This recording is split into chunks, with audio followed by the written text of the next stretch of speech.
This is your last meal in this house? My parents smiled triumphantly. I calmly reached into my bag and slid a thick manila envelope across the polished oak table. Yours too, I replied. They read it once. Then they read it again. All the color drained from their faces. You cannot do this, my father stammered. Before I continue with what happened next, let me know where you are watching this video from in the comments below. Do not forget to hit like and subscribe if you have ever had to stand up against the very family members who constantly underestimated your worth. My name is Morgan and I am 30 years old. On the surface, my family has always treated me like a dry, boring failure. But the truth is, I am a lead forensic accountant at one of the top law firms in the country. My family lives in Buckhead, Atlanta, an affluent neighborhood that stands as a symbol of upper-class success for African Americans. Our $4 million historic mansion was always stunning on the outside, but completely cold and toxic on the inside. My parents, Desmond and Brenda, care about appearances more than anything else in the world. They have always blindly favored my older sister, Vanessa. Vanessa is 32 years old and works as a lifestyle influencer on social media. She is incredibly arrogant and always plays the victim or acts like she is the only perfect person in the room. And of course, there is Spencer, her 35-year-old husband. Spencer is a white man who works as a director at a private equity firm. He constantly acts condescending and treats everyone like they are beneath him. My parents are completely blinded by his so-called success and practically worship the ground he walks on. Everything finally exploded during my parents' 35th wedding anniversary dinner. The party was held right in the grand dining room of our mansion. The atmosphere started out elegant with crystal chandeliers glowing overhead and expensive catered food on the table. But as usual, I was the prime target for their subtle insults. My mother Brenda looked me up and down, judging my simple professional clothes, and scoffed. She then turned her attention to Vanessa, praising her designer dress that cost thousands of dollars. I just sat there silently and took a sip of water. I was entirely used to being treated like a ghost in my own family. Suddenly, my father Desmond stood up from his chair. He tapped his silver spoon against his champagne glass to get everyone's attention. The entire table went silent. My father cleared his throat and flashed a massive, proud smile in the direction of Vanessa and Spencer. Today, in honor of our anniversary, your mother and I have a very important announcement to make, he said, his voice booming with pride. We have decided to gift the entire guesthouse property to Vanessa and Spencer as an anniversary present. You two can tear it down and build a massive swimming pool or whatever else you want. I froze.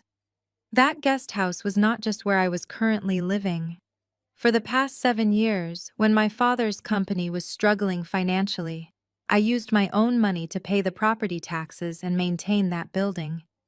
I had poured tens of thousands of dollars of my own hard-earned salary to keep the bank from foreclosing on it. And now they were just casually snatching it away to hand it over to my golden child sister. Before I could even process the disrespect or say a single word, Spencer, my arrogant brother-in-law, let out a mocking smirk. He reached into his tailored suit jacket, pulled out a check, and slid it across the table toward me. "Take it, Morgan," he said, his voice dripping with condescension. "This is a $5,000 relocation assistance from me to you. I know your little bean counter job barely pays enough to survive. Take this money and go rent a tiny apartment in some bad neighborhood. Stop ruining our view here." Anger boiled hot in my chest, but I forced my face to remain perfectly calm. I looked down at the check and then looked straight into Spencer's eyes. Slowly, I picked up the piece of paper and ripped it in half, right in front of him. Then I tore it into quarters, letting the small shredded pieces flutter down onto the pristine tablecloth. Spencer's face immediately turned bright red. "What is wrong with you?" he growled. My mother gasped loudly, covering her mouth. "Morgan, how dare you show such uneducated disrespect to your brother-in-law?" she shrieked. My father slammed his heavy hand down on the table, pointing a shaking finger right at my face. "This is your last meal in this house," he yelled. "You have 2 hours to pack all your trash and get out of here." They thought I was going to cry. They expected me to break down and beg for their mercy. But they had absolutely no idea that I was not just investigating Spencer's fraudulent investment fund. They did not know I was holding a single document that was about to strip away everything they were so proud of. My father just sat down looking incredibly satisfied. Vanessa squealed with delight and threw her arms tightly around Spencer. Spencer just sat there with that signature arrogant smirk on his face. He slowly reached into the inner pocket of his expensive tailored suit jacket. He pulled out a crisp piece of paper and deliberately slid it across the long dining table. The paper glided over the smooth wood and stopped right next to my dinner plate. I looked down. It was a check made out to me for $5,000. Consider that a little relocation assistance from me to you, Morgan Spencer said, his tone dripping with fake sympathy. We all know your little bean counter job at the law firm barely pays enough to cover the utilities. Life is hard out there for a single woman. Take this money and go find yourself a cheap apartment somewhere. Maybe you should look in a neighborhood more suited to your income level, somewhere far away from upscale Buckhead. The sheer audacity of this man was truly astonishing. He had been married to my sister for barely 2 years, and he already acted like he owned our entire family. He loved playing the wealthy white savior, throwing crumbs to the poor unfortunate relatives. And my parents completely bought into it. They thought having a private equity director in the family elevated their status. They ignored his condescending attitude, his arrogance, and his constant need to belittle everyone around him. I did not even touch the check. Instead, I slowly lifted my wine glass and took a very slow, measured sip. The entire dining room fell into a tense silence waiting for my reaction. I knew exactly what they were expecting. They wanted me to lose my temper. They wanted me to scream, cry, or throw things. They wanted to see an angry, out-of-control woman so they could justify their cruel decision to kick me out of the house. I decided I would never give them that satisfaction. That is a very generous offer, Spencer, I said, my voice completely calm and steady. $5,000 is quite a lot of money to just throw away so easily right here at the dinner table, especially considering your actual current financial situation. Spencer's half-smile faded slightly. His pale blue eyes narrowed warily. "What the hell are you talking about?" he demanded. I set my wineglass down on the table. The sound of the glass hitting the wood echoed clearly in the quiet room. "I am just surprised that you have $5,000 in cash readily available right now." I continued, keeping my eyes locked on his increasingly rigid face. "Because according to the county tax records that I happened to review, you still owe over $40,000 in unpaid property taxes on your downtown luxury condo from last year. It would be a massive embarrassment if the city sent someone to seize your assets while you are busy handing out charity to your sister-in-law." The blood seemed to drain from Spencer's face instantly. He shifted uncomfortably in his plush chair and used his finger to pull at his expensive silk tie as if it were choking him. Vanessa stopped smiling. She looked at him with confusion and a bit of worry. "Honey, what is she talking about?" Vanessa asked in her high-pitched, whiny voice. Spencer quickly regained his composure. He forced out a loud, awkward laugh to brush it off. "It is just a minor clerical error with the paperwork, Vanessa," he lied smoothly. "My accountant is already handling it, so there is nothing to worry about. Your sister is just being petty because she is jealous of our success. She spends all day staring at boring spreadsheets, so she always thinks she is some financial genius who can judge others." But I saw the brief flash of panic in his eyes. He knew that I had uncovered his secret. As a federal forensic accountant, I always considered it my duty to know every detail about the people who tried to belittle me. His investment fund was bleeding money. His cash flow was drying up, and he was desperately using my family as a shield to maintain his fake wealthy image. But I was not done yet. I wanted to expose him just a little bit more. "A clerical error," I repeated softly. "That is very interesting, because the notice of default that was sent out last month did not look like a simple clerical error at all. It looked like someone who is desperately struggling to maintain a lavish lifestyle that he can absolutely no longer afford." Spencer's face immediately turned bright red with anger. He slammed his hand down hard on the table, shaking the expensive china plates and spilling some water. Listen to me, you ungrateful little brat, he hissed through clenched teeth, completely dropping his fake polite facade. I am trying to help you. I am giving you a gift that you could barely save up for in a lifetime of working. You should be on your knees thanking me instead of sitting there making up pathetic lies to ruin my family's anniversary dinner. I remained sitting quietly in my chair, completely unfazed by his outburst. His uncontrollable anger only proved more clearly that I had hit a nerve. You can fool my sister, and you can deceive my parents. Spencer, I said, you can use your expensive tailored suits, your designer watches, and your fancy investment jargon to cover up the emptiness in your bank accounts. But numbers never lie, and I am someone who reads and understands those numbers every single day. The atmosphere in this dining room was now so tense you could cut it with a knife. Spencer was breathing heavily, his hands clenched into fists on the table. He never expected that the person who was always considered the dull failure of the family could fight back so fatally and accurately. He always assumed I was just a timid mouse that could be easily stepped on, but today he was shocked to realize he had just woken up something much more dangerous. My parents still sat in silence, their mouths hanging open at this intense confrontation, seemingly unable to believe what they were hearing. The humiliation he intended to throw in my face was now slowly turning back to burn down his own perfect facade. Before I could even pull the envelope out of my bag, my mother Brenda stood up so fast, her heavy wooden chair screeched loudly against the polished hardwood floor. She was absolutely livid. The veins in her neck were bulging and her eyes were wide with a furious kind of disbelief. She could not stand the fact that I was not backing down from Spencer and my father. In her mind, I was defying the natural order of our family hierarchy. Put your hands on the table right now, Morgan. She snapped, her voice sharp and authoritative. You are not going to stand there and threaten your father in his own house. And you are certainly not going to disrespect Spencer after everything he has brought to this family. I let my hand fall away from my bag and looked at the woman who had birthed me. Brenda was the master of weaponizing the past. She had spent my entire life keeping a running tally of every single thing she had ever done for me, holding it over my head like a massive unpayable debt. You listen to me, you ungrateful child! She began, her voice trembling with manufactured emotion. You owe us your life. Do you hear me? You owe us your very existence. Your father and I worked our fingers to the bone to give you a life of privilege in Buckhead. We put food in your mouth, we put clothes on your back, and we gave you a safe neighborhood to grow up in.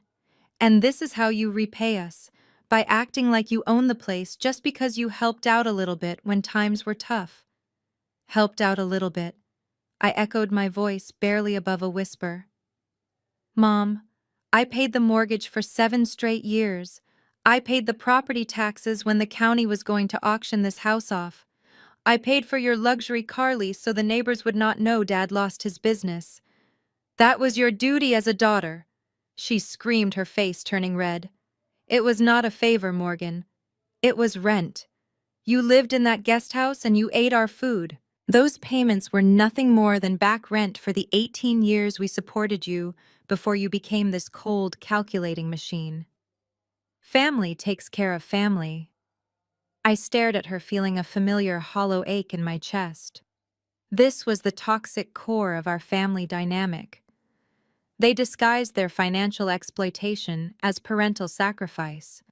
They used the concept of family obligation as a weapon to drain me dry while treating me like an unwanted guest in my own childhood home. There is a massive difference between family obligation and financial abuse. Mom, I said, my voice remarkably steady despite the storm raging inside me. Family obligation is helping out when someone falls on hard times.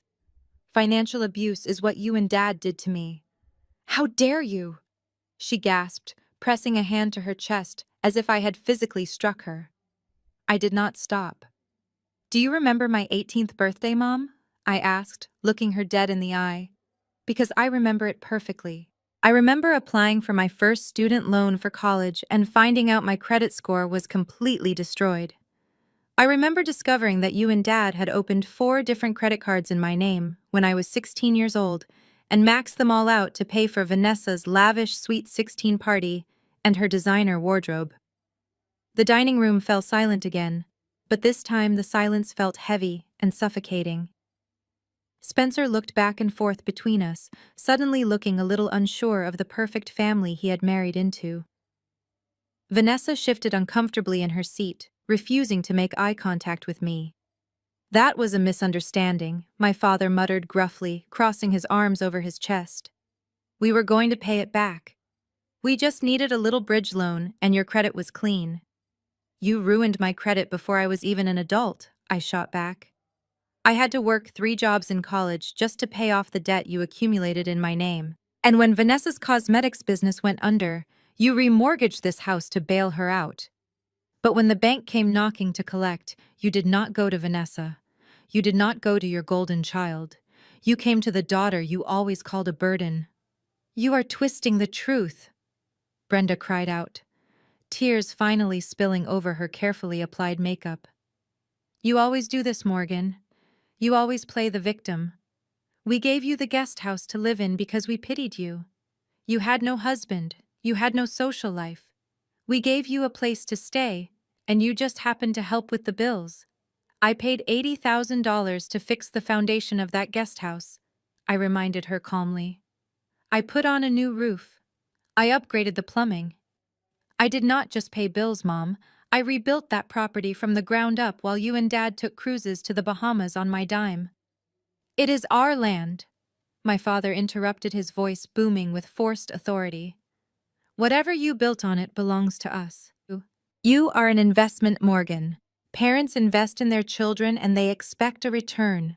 Vanessa gave us joy and status. You gave us headaches. Paying those bills was the least you could do to make up for your sour personality." "An investment," I repeated, feeling a cold smile slowly form on my lips. "So that is what I am to you. An investment portfolio that you can drain whenever you need cash." "Yes, exactly," my mother snapped, wiping a tear from her cheek.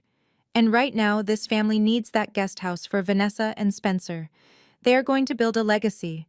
They are going to give us grandchildren. Your duty is to step aside and let your sister thrive. If you had any shred of decency left in that calculating brain of yours, you would pack your bags and leave tonight without demanding a single penny." Spencer, who had been quietly watching this entire exchange, suddenly regained his smug confidence. He leaned back in his chair, lacing his fingers together behind his head. "You heard your mother, Morgan," he said with a patronizing smirk. "It is time to face reality. You are not wanted here. You are just the hired help who overstayed her welcome. Take the $5,000 I offered you and walk away with whatever little dignity you have left." I looked at the 4 of them sitting around that expensive table. My mother still playing the wounded matriarch. My father puffing his chest with unearned pride. My sister hiding behind her false innocence. And the outsider who thought he had won. They were a perfect united front of toxicity and delusion. They truly believed they had bullied me into submission using the heavy chains of guilt and obligation. They thought my silence was defeat. They thought the tears burning in the back of my eyes meant they had finally broken my spirit. They did not realize those were not tears of sorrow. They were tears of absolute liberation. Because hearing my mother explicitly state that I was nothing more than an exploited financial asset completely severed the last remaining string of guilt I held on to. I no longer felt bad for what I was about to do to them. I looked down at my bag again. The manila envelope was right there waiting. I reached my hand inside, feeling the smooth, thick paper against my fingertips. I took a deep breath, letting the cold reality of my family dynamic settle into my bones one last time. "You are right, Mom," I said softly, pulling my hand out of the bag and bringing the envelope up to the edge of the table. "Family takes care of family, but unfortunately for all of you, we stopped being family a very long time ago." I placed the thick manila envelope flat on the table right next to the shredded pieces of Spencer's check. The room was so quiet you could hear the grandfather clock ticking in the hallway. My father stared at the thick manila envelope as if it were a bomb. Spencer frowned, his arrogant mask slipping just a fraction as he looked from the shredded pieces of his check to the sealed envelope. He slowly reached his hand out toward it, but before his fingers could even graze the paper, a loud dramatic sob shattered the heavy silence. We all turned to look at Vanessa. She had her face buried in her perfectly manicured hands and her shoulders were shaking violently. It was a performance I had seen a million times before. Whenever Vanessa felt the spotlight shifting away from her, or whenever she sensed that someone else was gaining the upper hand, she deployed her ultimate weapon. Tears. "Oh, Vanessa, honey, what is wrong?" My mother gasped instantly, forgetting all about her anger toward me. She rushed around the table and wrapped her arms around her golden child. Vanessa lifted her head. Her eyes were remarkably dry for someone sobbing so loudly, but her face was crumpled into a picture of pure misery. She sniffled delicately and placed both hands over her perfectly flat stomach, rubbing it in slow, deliberate circles. "I just cannot take this anymore," Vanessa wailed, leaning into our mother's embrace. "I cannot deal with this toxic energy, Morgan. This was supposed to be a beautiful night for our family. This was supposed to be a celebration. And you are ruining it, just like you ruin everything else." My father immediately softened his posture, slumping as he looked at his precious oldest daughter. He walked over and patted her shoulder, glaring at me as if I had just committed a violent crime. "Look what you have done," he muttered, shaking his head in disgust. "You made your sister cry on our anniversary."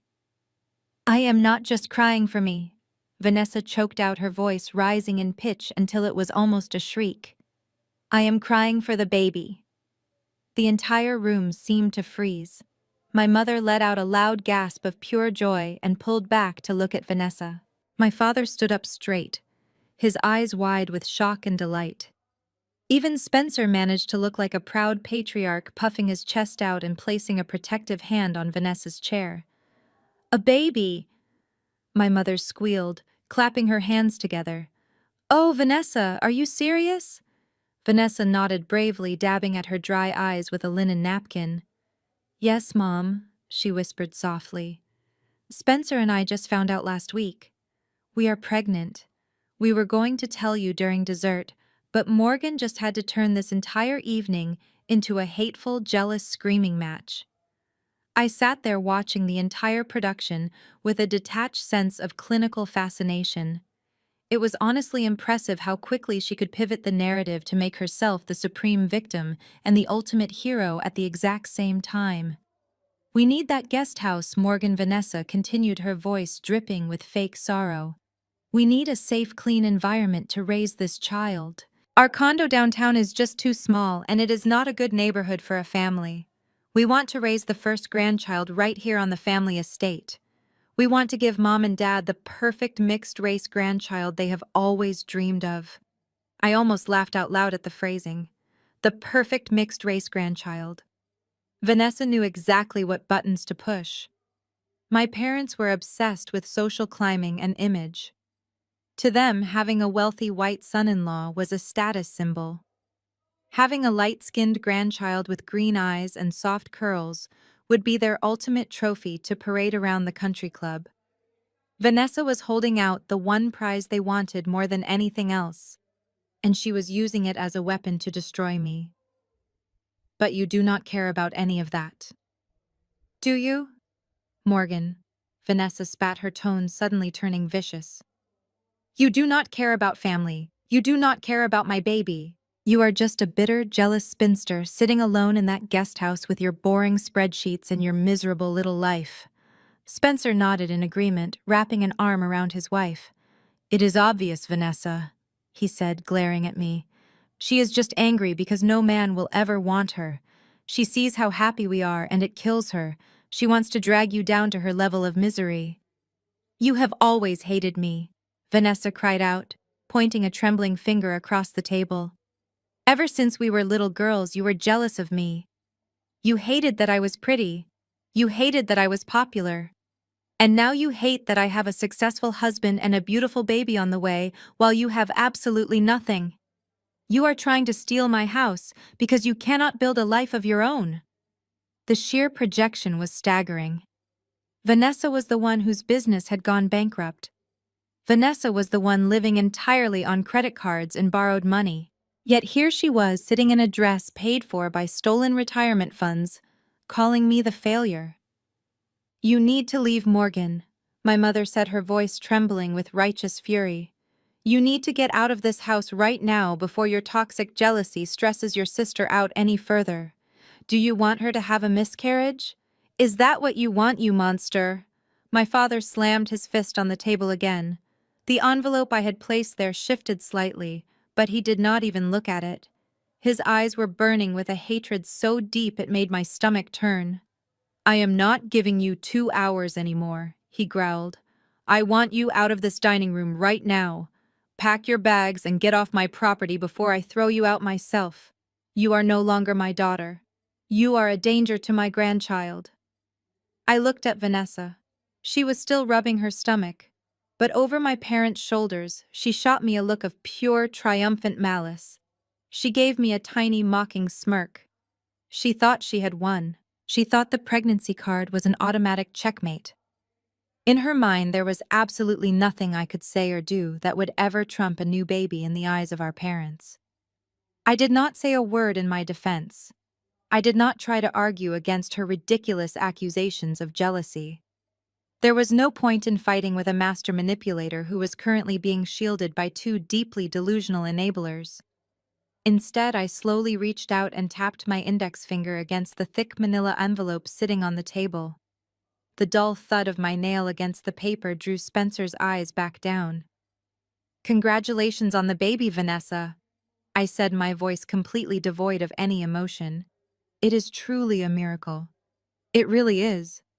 Vanessa frowned, slightly confused by my lack of outrage. "What is that supposed to mean?" she snapped. I kept my eyes locked on hers. "I just mean that it is going to be incredibly difficult to raise the perfect child when its father is sitting in a federal penitentiary and its mother is standing in an unemployment line." The silence returned instantly thicker and more oppressive than before. "What did you just say?" Spencer whispered, his face turning pale again. I gestured to the envelope. "I think it is time you open the envelope, Spencer," I said softly. "Or maybe Dad should open it, since his signature is the one you forged to steal $3 million. The crocodile tears stopped instantly. Vanessa's hands dropped from her stomach. The real show was finally about to begin. For a split second, no one breathed. My father stared at me, his jaw practically resting on the floor. He looked from me to Spencer and back again. But instead of questioning the man who was currently sweating profusely in his expensive suit, my father chose the path he always chose. He chose to attack me. He slammed his massive fist down on the dining table with such terrifying force that my mother's crystal wine glass tipped over. The dark red liquid spilled across the pristine white tablecloth, spreading like a fresh blood stain. "That is enough," he roared, his voice echoing off the high ceilings and vibrating deep in my chest. "I have sat here and listened to you disrespect your mother. I have watched you maliciously mock your sister's pregnancy. But I will absolutely not sit here and let you slander my son-in-law with these sick, pathetic lies." I looked at my father with a mixture of pity and disgust. The blind loyalty he had for a white man who secretly looked down on him was almost tragic. "Dad, I am not lying," I said, keeping my voice low and perfectly even. "Look at him. Look at Spencer's face right now. He is running a massive Ponzi scheme. He took out a second mortgage on this house using your forged signature to cover his millions in losses." "Do not you dare speak to him!" my father shouted, pointing a trembling finger an inch from my nose. "Spencer is a highly respectable businessman. He manages hundreds of millions of dollars for elite clients. He is the reason this family is finally respected at the country club. You are nothing but a bitter, jealous little girl who cannot stand to see anyone else succeed. You fabricated whatever garbage is in that envelope just to ruin the happiest day of Vanessa's life. My father was so desperate to protect the illusion of his perfect wealthy family that he was willing to go down with a sinking ship. He turned his back on me and placed a reassuring hand on the younger man's shoulder. Spencer, who looked like he was about to vomit right there on the expensive rug, managed a weak, grateful nod. "Do not worry, son," my father said, his voice thick with misguided pride and affection. "We know she is crazy. We know she is just trying to extort us because she is a miserable failure who has nothing going for her. Nobody in this room believes a single word she says." Vanessa, having fully recovered from her temporary shock, chimed in right on cue to support the delusion.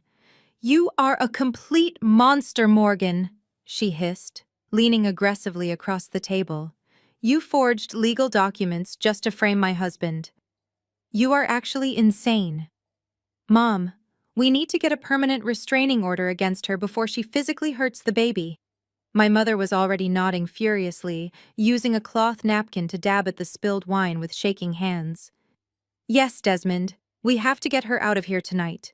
She is a dangerous liability to all of us. She has completely lost her mind, and I will not have her toxic energy around my grandchild." My father slowly turned back to face me. His eyes were completely devoid of any paternal warmth or love. He looked at me with pure, unadulterated disgust, as if I was a pest that had infested his home. He pulled his shoulders back, puffing out his chest, to deliver his final ultimate judgment. "You have exactly 2 hours to pack your trash," he said, his voice dropping to a deadly calm octave. "2 hours, Morgan. And I want you completely off my property." I did not flinch. I simply sat there, looking at the man who was willing to throw his own flesh and blood out into the streets just to protect a con artist who was actively robbing him blind. "Your property," I repeated softly, letting the words hang in the tense air. "Yes, my property," my father barked, slamming his open palm on the table again for emphasis. "This house belongs to me and your mother. We worked our entire lives for it. And as of tonight, the guest house belongs to Vanessa and Spencer. Your name is not on the deed, Morgan. It never was. You have absolutely no legal right to be here. You are nothing more than a glorified squatter who has massively overstayed her welcome." He took a heavy step closer, towering over my chair in his expensive tailored suit. "If you are not gone in exactly 120 minutes, I am calling the Atlanta Police Department. I will tell them we have an aggressive, hostile trespasser on the premises who refuses to leave. I will have them drag you out of here in handcuffs, right in front of all the wealthy neighbors you are so jealous of. And with your little federal government job and arrest record for criminal trespassing and harassment, will permanently ruin your career. So I strongly suggest you get moving right now." The threat hung heavily in the dead silence of the dining room. He was so incredibly proud of himself. He truly thought he held the ultimate trump card. He thought the combined threat of police involvement and public humiliation would finally break my spirit and force me to scurry away like a frightened animal. He believed the deed to the house was his impenetrable shield against my accusations. Vanessa smirked, crossing her arms tightly over her chest. "You heard him, Morgan," she taunted. "Time is ticking. Maybe you can call an Uber to take you to a downtown homeless shelter. I hear they have free soup on Thursdays." Spencer seemed to regain a tiny fraction of his normal color upon hearing the police threat. He straightened his silk tie and let out a breathless, arrogant little chuckle. "You really overplayed your hand this time, Morgan," he sneered, his confidence slowly returning. "You should have just taken the $5,000 check and walked away quietly. Now you get absolutely nothing." They were all staring at me, waiting for the inevitable panic to set in, waiting for the hot tears of defeat, waiting for me to beg for forgiveness and ask for just one more night in the guest house. They wanted to see me humiliated, broken, and completely destroyed. But the panic never came. Instead, a profound sense of absolute peace washed over me. This was the moment of no return. My father had just drawn the final battle line and willingly handed me the exact weapon I needed to destroy his entire world. He wanted to talk about property deeds and legal rights. He wanted to bring the police authorities into this family dispute. It was honestly almost too perfect. I slowly stood up from my chair, taking my time smoothing out the front of my professional dress. I looked at the spilled wine staining the table, then at the angry, arrogant faces of the people who shared my DNA. 2 hours, I said, nodding slowly as if carefully considering his generous offer. Okay, Dad, 2 hours it is. 2. But I honestly do not think you need to wait that long to call the cops. My father narrowed his eyes, deeply confused by my complete lack of fear or submission. What are you talking about? He demanded, his voice wavering just a fraction. I reached down and picked up the thick manila envelope that was still sitting untouched next to the shredded pieces of Spencer's check. I held it up in the dim light of the crystal chandelier, letting them all see the federal seal stamped on the front. I am saying you should call them right now, I replied, my voice ringing clear and authoritative in the silent room. In fact, I highly encourage it. Because when the authorities get here, they are going to need to see exactly whose name is actually on the deed to this $4 million estate. For a moment, nobody moved a single muscle. My father just stared at me, his face contorted in a mask of absolute bewilderment. He was so certain of his ownership, so convinced of his absolute power over me, that the mere suggestion that the deed might say otherwise momentarily short-circuited his brain. Then Spencer broke the silence. He let out a loud, forced guffaw, shaking his head, as if I had just told a pathetic joke. You are bluffing, Morgan, he said, his voice a little too loud for the quiet room. Mom and Dad bought this house 30 years ago. Their names are on the deed. You are just throwing out desperate lies to delay the inevitable. Dad, do not even listen to her. Just call the police and get her out of here. My father seemed to recover his senses at Spencer's words. He reached into his pocket and pulled out his phone, his thumb hovering over the screen. You really thought you could scare me in my own home? He growled. You really thought you could pull a fast one on me? I am dialing right now. He expected me to panic. He expected me to lunge across the table and beg him to put the phone down. He expected the tears that Vanessa used so effectively. He expected me to finally break under the immense pressure of losing my family and my home all at once. But I did not cry. I did not beg. Instead, I started to laugh. It started as a low chuckle deep in my chest. Then it grew louder, echoing off the crystal glasses and the expensive china. It was a genuine, unbothered laugh that bubbled up from a place of pure, absolute confidence. The sheer absurdity of their arrogance, the blind stupidity of their threats, it was all too much to hold in. My laughter cut through the tension in the room like a sharp blade. My father froze, his thumb hovering over the screen of his phone. My mother recoiled in her chair, looking at me as if I had just grown a second head. Vanessa, who was still playing the role of the traumatized pregnant victim, dropped her hands from her stomach and stared at me in genuine horror. But the most satisfying reaction belonged to Spencer. The arrogant smirk completely vanished from his face. His blue eyes widened, and I could see the exact moment a cold sliver of genuine fear pierced through his perfectly tailored armor. People who are bluffing do not laugh like that. People who are cornered do not laugh like that. Only people who know they have already won laugh like that. I let the laughter naturally fade away, leaving a ringing silence in its wake. I took a deep breath, smoothing out my skirt as I sat back down in my chair. I decided right then and there to completely drop the topic of the house. Let them wonder about the deed for a few more minutes. I had bigger fish to fry, and I wanted to watch the main villain squirm before I delivered the final blow. I rested my elbows on the table and laced my fingers together, resting my chin on my hands. I turned my gaze completely away from my parents and locked my eyes dead onto Spencer. So, Spencer, I said, my voice cheerful and conversational. Let us talk about something else entirely. Let us talk about your work. How is the real estate investment trust doing these days? Spencer blinked, clearly thrown off balance by the sudden pivot. He swallowed hard, his Adam's apple bobbing nervously against his collar. My business is none of your concern, he replied defensively, trying to regain his arrogant posture. But for the record, it is doing exceptionally well.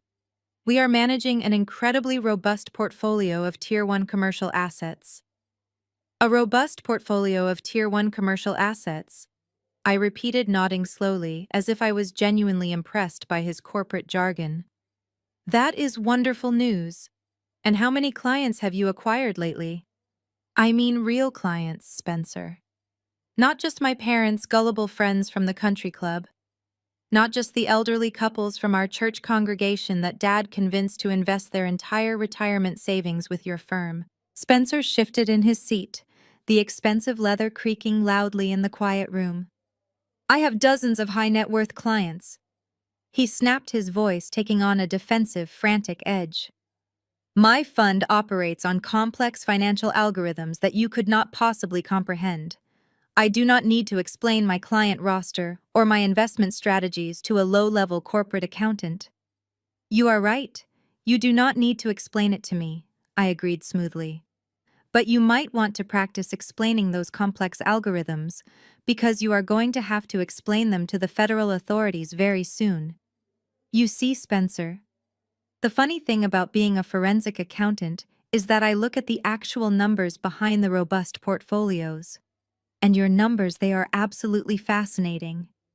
Vanessa looked back and forth between her husband and me, her brow furrowed in deep confusion. Babe, what is she talking about? Vanessa asked, her voice lacking its usual whiny confidence. Tell her to shut up, Spencer. Up. Spencer ignored his wife, keeping his eyes glued to me. His breathing had become shallow and rapid. You do not know what you are talking about, he hissed. You have zero access to my firm records. Everything is strictly confidential. That is where you are wrong. Spencer, I said, leaning slightly forward.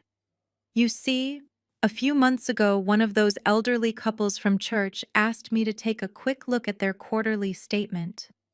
They were confused because the returns you promised them were not matching the actual deposits in their bank accounts. They thought it was just a simple technical glitch. But I knew better. I paused, letting the immense weight of my words press down on him.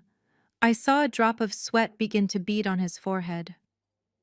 My parents were watching the exchange in stunned silence, completely lost in the financial terminology, but acutely aware that the power dynamic in the room had drastically shifted. My father had completely forgotten about the phone in his hand. I started digging, Spencer, I continued, my voice dropping to a low, steady rhythm. And what I found was a masterpiece of creative financial fiction. Your real estate investment trust does not actually own any new commercial properties. The funds you collected from the country club members and the church congregation were never invested in the downtown development project you bragged about at Thanksgiving. Spencer opened his mouth to speak, but nothing came out.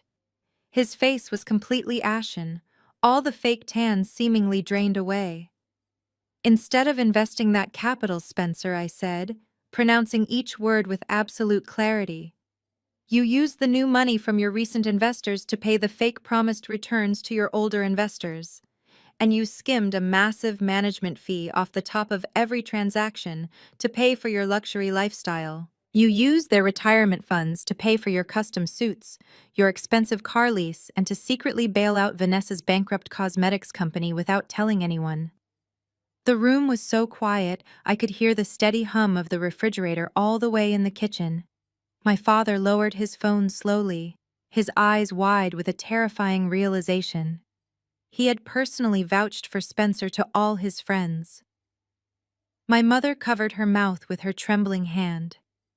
Vanessa stared at Spencer, her eyes begging him to deny it, to laugh it off, to call me a jealous liar. But Spencer could not laugh. He was staring at me like a man who had just watched the ground open up beneath his feet to swallow him whole. The arrogant, successful investment banker had completely vanished, leaving behind a terrified, desperate criminal who knew he was caught. "You are running a Ponzi scheme, Spencer." I said the words hanging heavy and final in the dead air. "And it is collapsing right now as we speak." Spencer let out a harsh, desperate bark of laughter. He stood up violently from the table, nearly knocking his heavy wooden chair backward. "You are out of your damn mind," he shouted, pointing a shaking finger at me. "A Ponzi scheme! Are you listening to yourself right now?" He looked at my parents silently, begging them to intervene, but they were too stunned to speak. So he turned his full wrath back on me, puffing his chest out in a pathetic display of dominance. "Listen to me, you little nobody," he sneered, stepping away from the table to pace across the room. "I manage a fund worth over $50 million. I drive a car that costs more than you will make in a decade. My clients include state senators, tech CEOs, and real estate moguls. Who the hell are you to question my financial structure? You are a low-level bean counter, a glorified bookkeeper who spends her miserable days plugging numbers into an Excel spreadsheet for a local law firm. You do not know the first thing about high-level investment strategies or capital allocation." Vanessa nodded eagerly, grabbing onto his arrogant words like a life preserver. "Exactly," she chimed in, her voice shrill and panicked. "Spencer makes millions, Morgan. You are just a clerk. You probably saw a transaction you did not understand because you are not smart enough to grasp corporate finance." My father seemed to find his voice again, clinging to the hierarchy he worshipped. "Spencer is right, Morgan," he said strictly, his tone full of warning. "You have overstepped your bounds this time. You do not have the education or the pedigree to accuse a man of his stature of something so ridiculous. You just file taxes for a living. You know nothing about the real world of business." I let them rant. I let Spencer brag about his supposed millions, his offshore accounts, his elite status. I sat back and watched him build his pedestal as high as he possibly could, because I knew the fall was going to break him completely. I let him list his expensive cars and his exclusive country club memberships. I let him dig his own grave with every arrogant word that spilled out of his mouth. When he finally ran out of breath, standing there with his chest heaving and his face flushed red, I slowly reached back into my leather work bag sitting on the floor. I did not pull out another envelope. Instead, I pulled out a small black leather wallet. I flipped it open and tossed it onto the table right next to the spilled red wine. The heavy silver badge glinted brightly under the crystal chandelier. Next to it was my official federal identification card. Spencer stopped pacing instantly. His eyes darted to the badge and then back to my face. My father leaned in, squinting at the gold lettering on the leather wallet. "I am not a bookkeeper, Spencer," I said, my voice cutting through the tension like a sharp scalpel. "And I do not just file taxes. I am the lead forensic accountant for the Federal Financial Crimes Task Force. I am the person the federal government calls when arrogant little men like you try to play fast and loose with other people's money." The absolute silence that followed was deafening. I could actually hear Spencer's breathing hitch in his throat. "You see, for the past 8 years, my parents have loved telling everyone that I am just a boring, low-level clerk." I continued, leaning back in my chair and crossing my arms. It fit their narrative perfectly. It made Vanessa look better by comparison. So I never corrected them. I let them think I was just pushing pencils because my work requires absolute discretion. But my actual job is to hunt down white-collar criminals. I track dirty money across international borders through shell companies and into hidden offshore accounts. I dismantle financial frauds for a living. I locked eyes with Spencer, watching the last remaining drops of blood drain from his face. He looked like a ghost. "And for the last 8 months, Spencer, I have been tracking yours," I said softly. Spencer grabbed the edge of the table, his knuckles turning stark white. He looked like he might pass out right there in the dining room. "That is impossible." He choked out his voice, barely a terrified whisper. "You are lying. There is no way." "Am I?" I asked, raising an eyebrow. "Then please explain to me why the Cayman Islands shell company you set up last November, under your mother's maiden name?" suddenly transferred $2.5 million to a personal account in Zurich, right after Dad signed that second mortgage document. Explain why your chief compliance officer quietly resigned 3 weeks ago and immediately hired a top-tier criminal defense attorney. Vanessa let out a small confused whimper, looking up at her husband. Spencer? What is she talking about? What Cayman Islands account? She asked. Shut up, Vanessa Spencer hissed without looking at her.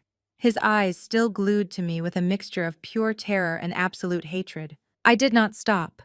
I rattled off the details with cold, clinical precision, punishing him with the truth. I know about the fake quarterly reports you mailed to the church investors, Spencer. I know that you forged the auditing signatures using the names of accountants who have been dead for years. I know that your luxury condo downtown has a foreclosure notice taped to the front door right now because you have not paid the mortgage in 6 months. I know that the $50 million fund you just bragged about currently holds less than $12,000 in actual liquid assets. Every fact I dropped was another heavy nail in his coffin. The confident, aggressive investment banker was completely gone. In his place stood a pathetic, desperate thief who had just realized the walls had completely closed in on him. My mother was trembling violently, gripping the edge of her chair as if the room was spinning out of control. My father looked like he was having trouble breathing. The prestigious son-in-law he had worshipped, the man he had chosen over his own flesh and blood, was standing in front of him, utterly exposed as a complete and total fraud. "You tracked my firm," Spencer whispered, staring at the federal badge resting on the table. "For 8 months you just sat there and watched me." 8 months, I confirmed, nodding slowly. "And honestly, it was a remarkably sloppy operation, Spencer. You left a paper trail a mile wide. You were so arrogant, so completely convinced that you were smarter than everyone else, that you did not even bother to properly launder the stolen funds. You just moved money from one account to another to pay off whatever fire was burning hottest that week. It took my federal team less than 2 weeks to untangle the entire mess. We spent the remaining 7.5 months just building a bulletproof criminal case against you." Spencer looked like a trapped animal. He darted his eyes toward the front door in the hallway, then toward the large glass windows looking out over the manicured lawn.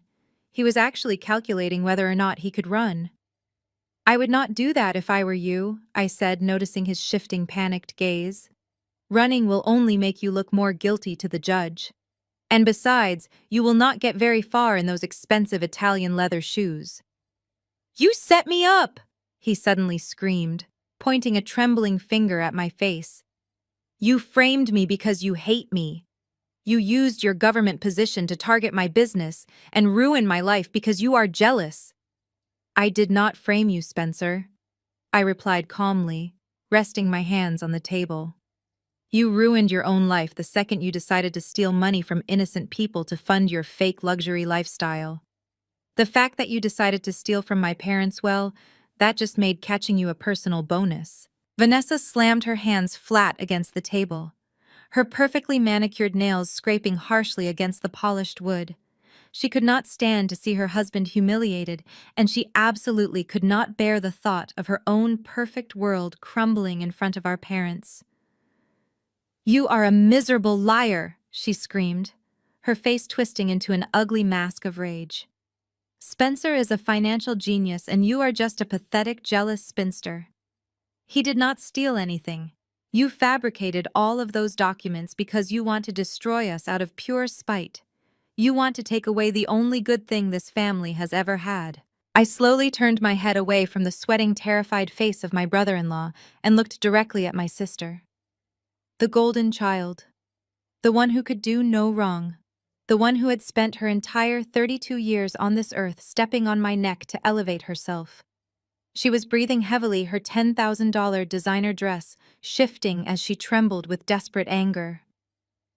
"You really want to talk about fabricating things, Vanessa?" I asked, my voice dropping to a dangerous whisper. "You really want to stand there dripping in designer labels and accuse a federal investigator of faking legal documents? Because if you truly want to play this game right now, we can absolutely play it." Vanessa lifted her chin, trying to maintain her superior posture, but I could see the slight tremor in her bottom lip. "I have nothing to hide from you," she spat, crossing her arms tightly over her chest.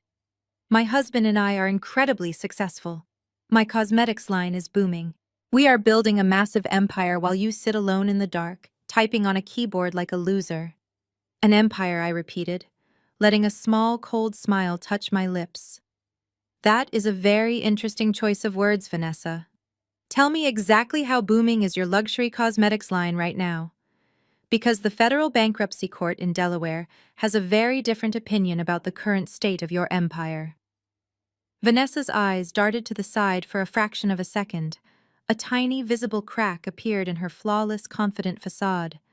"Shut up!" she hissed, her voice suddenly losing its booming volume. "I am afraid I cannot do that," I replied, leaning forward and resting my forearms on the table. "You see, Mom and Dad, Vanessa has been telling you that her beauty brand is expanding internationally. She told you that the supply chain delays were just standard growing pains for a massive corporate enterprise. But the actual truth is her company has not turned a single penny of profit in over 2 years. She secretly filed for Chapter 11 bankruptcy protection 14 months ago.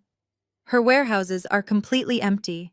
Her inventory was liquidated by the bank to pay off her massive defaulting business loans.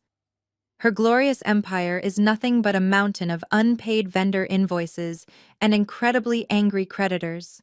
My mother gasped, pressing both of her trembling hands to her cheeks. "Vanessa, is this true?" my mother asked, her voice cracking with shock. "You told us the business was thriving. You just showed us the expensive new marketing campaign last week.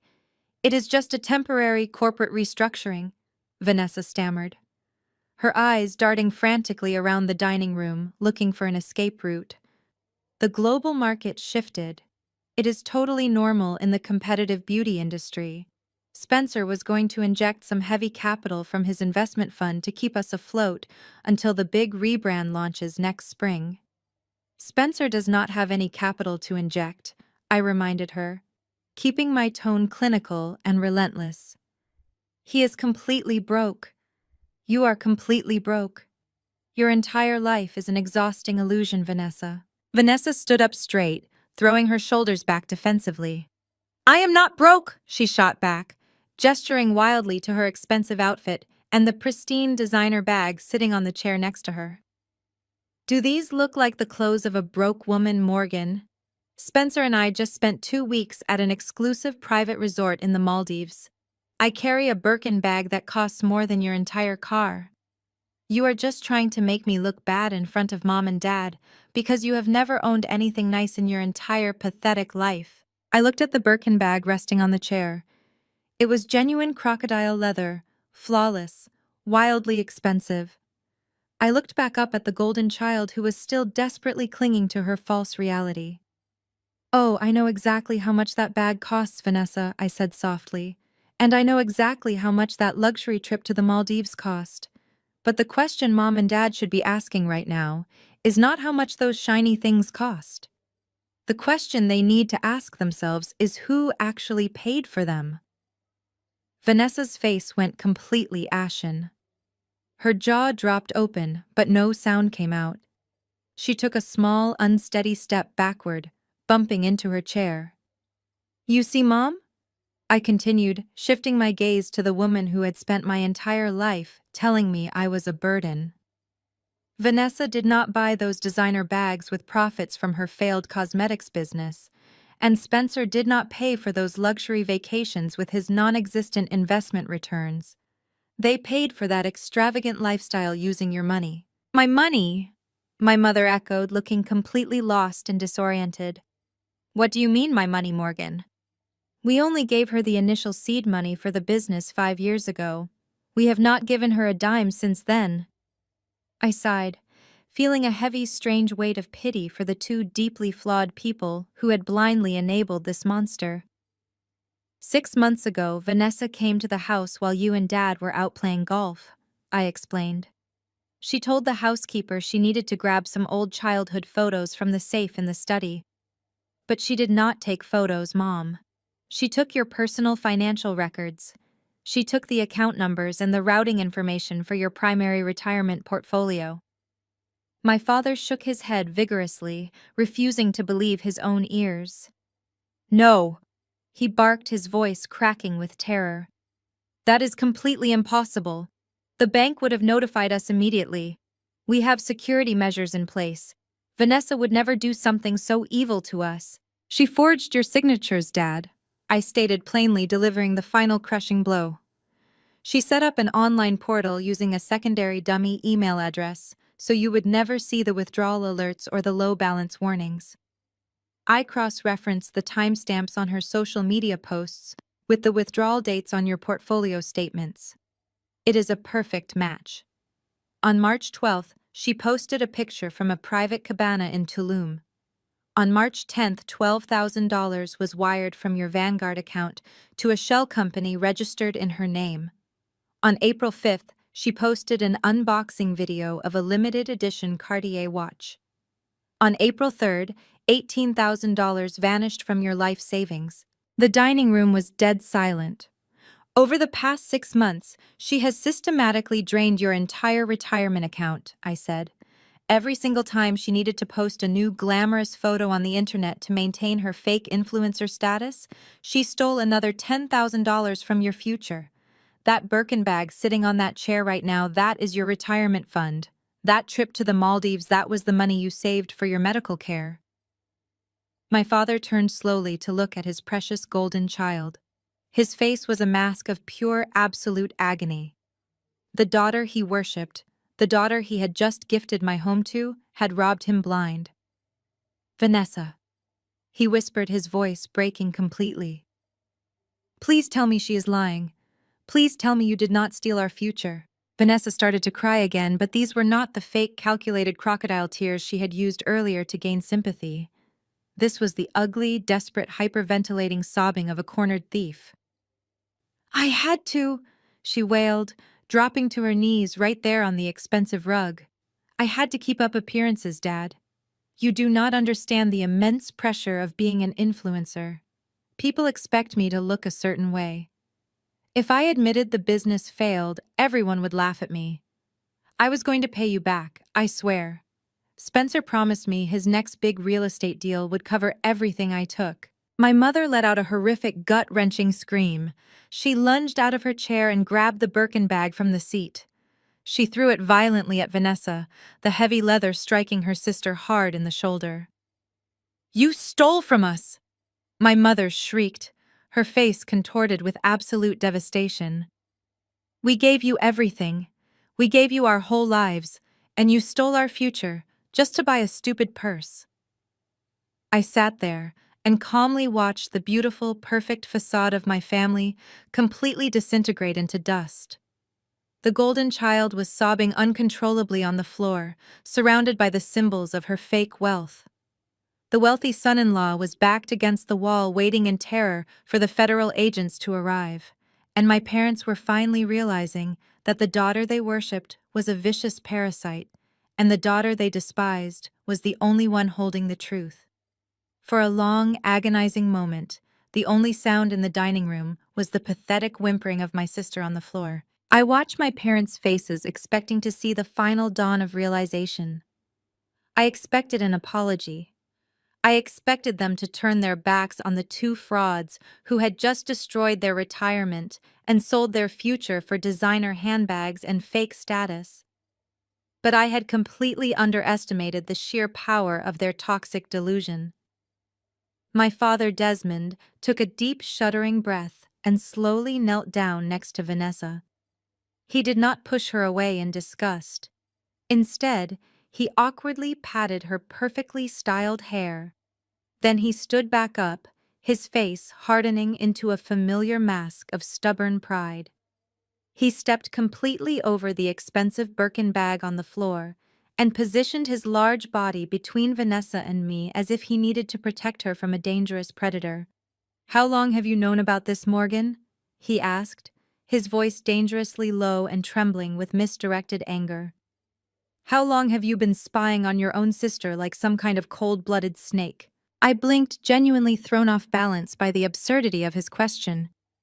I just told you that she stole your entire life savings, Dad, I replied, keeping my tone perfectly steady. I told you she forged your signature and robbed you blind to pay for luxury vacations. And your very first reaction is to ask how long I have known about it. My mother Brenda wiped her face with the back of her hand completely, ignoring the fact that her financial security had just been liquidated. You had no right, she snapped, taking an aggressive step toward me. You had absolutely no right to hack into our private bank accounts and stalk your sister's social media. You violated our privacy, Morgan.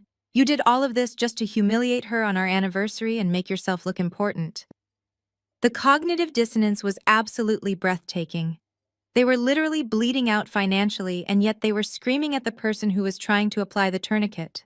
They would rather excuse a massive felony committed by their golden child than admit that their scapegoat daughter had been right all along. I did not hack into anything, Mom, I explained patiently as if speaking to a stubborn child. As a federal agent, I have legal clearance to run financial audits when I suspect a crime. I was trying to protect you from losing everything. Protect us. My father scoffed, his chest puffing out again, as he desperately tried to regain control of his shattered narrative. You are not protecting us. You are destroying this family. Vanessa made a mistake. Yes. She panicked because of the heavy pressures of running a business. But she is family. She was just taking an advance on her inheritance. We do not call federal authorities on our own flesh and blood. We handle things privately. He turned to look at Spencer, who was still plastered against the wall, sweating completely through his expensive tailored shirt. Spencer is a brilliant financial mind. My father declared, his voice shaking with forced conviction. He manages a massive fund. He knows how to move capital around the global market. He will fix this little mistake. He will make the money back and replenish our accounts tenfold. He is a genius, Morgan.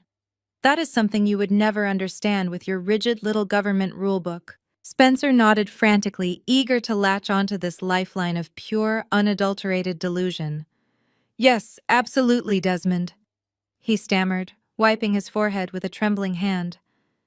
It was just a temporary cash flow issue, a minor liquidity crunch.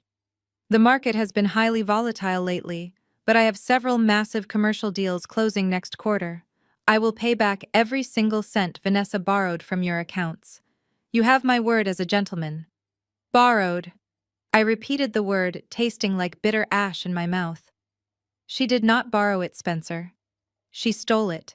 And you cannot pay it back because your accounts do not exist anymore. As of 6 o'clock this morning, my federal task force has completely frozen every single asset tied to your name.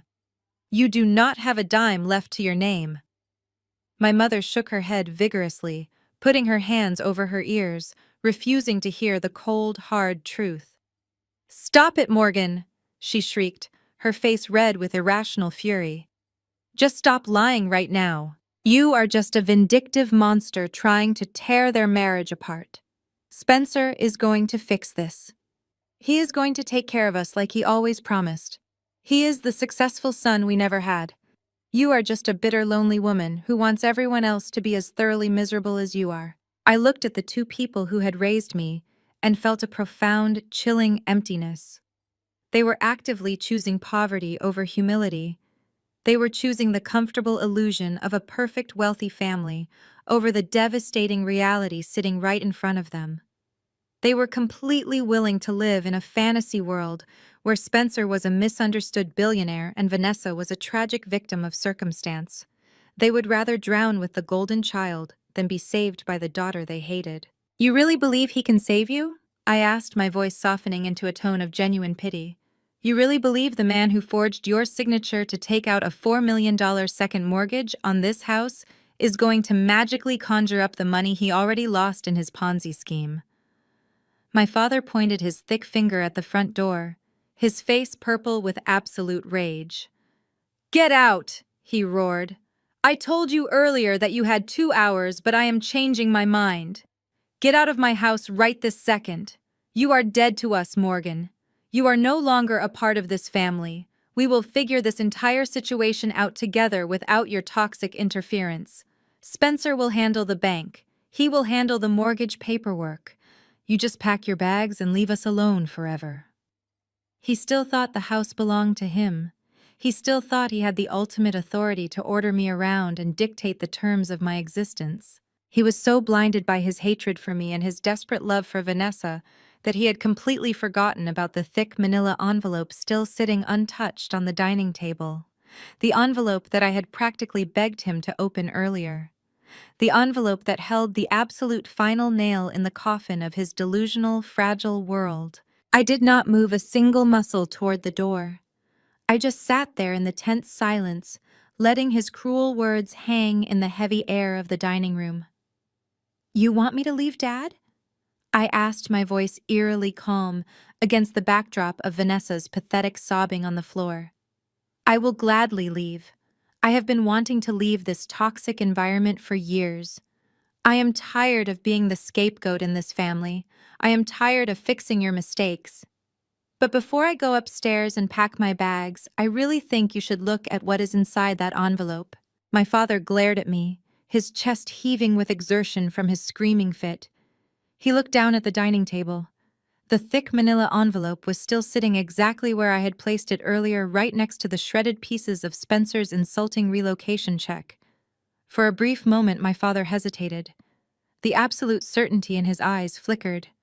Maybe some deeply buried instinct was finally telling him that he was making a catastrophic mistake by pushing me away. Spencer pushed himself away from the dining room wall, his face pale and slick with nervous sweat.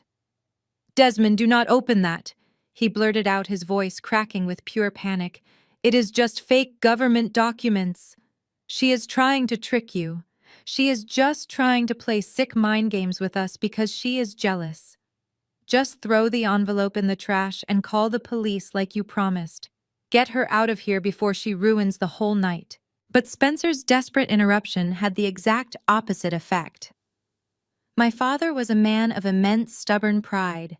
He absolutely hated being told what to do, especially by someone else in his own home. And he was still completely convinced that he held all the power in the room. He scoffed at Spencer, shaking his head dismissively. "I am not afraid of her stupid mind games," my father said, grabbing the thick envelope with his large hands. "I want to see exactly what kind of pathetic lies she had to forge to try and ruin this family. I want proof of her insanity before I have the cops drag her out." He ripped open the top flap of the manila envelope. The sound of tearing paper echoed sharply across the silent dining room. He reached inside and pulled out a thick stack of official legal documents. He flipped to the first page, expecting to see a fake property deed or some meaningless financial spreadsheet. But there was no property deed inside. There was no title transfer. The very first page bore the heavy embossed seal of the United States Department of Justice. Right below the federal seal in bold black letters was a title that made my father's eyes widen in absolute sheer horror. Notice of Federal Asset Seizure and Forfeiture.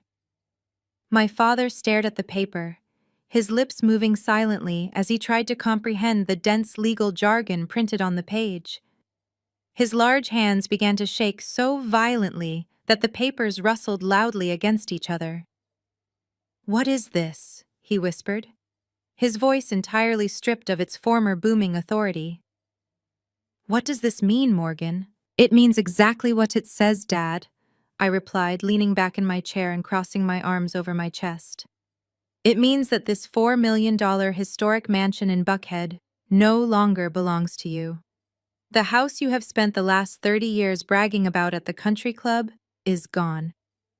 It does not belong to Mom, and it certainly does not belong to Vanessa and Spencer." I looked at my mother, who was still kneeling on the floor, clutching the stolen designer bag next to Vanessa. Then I looked back up at my father, locking eyes with the man who had just threatened to have me arrested.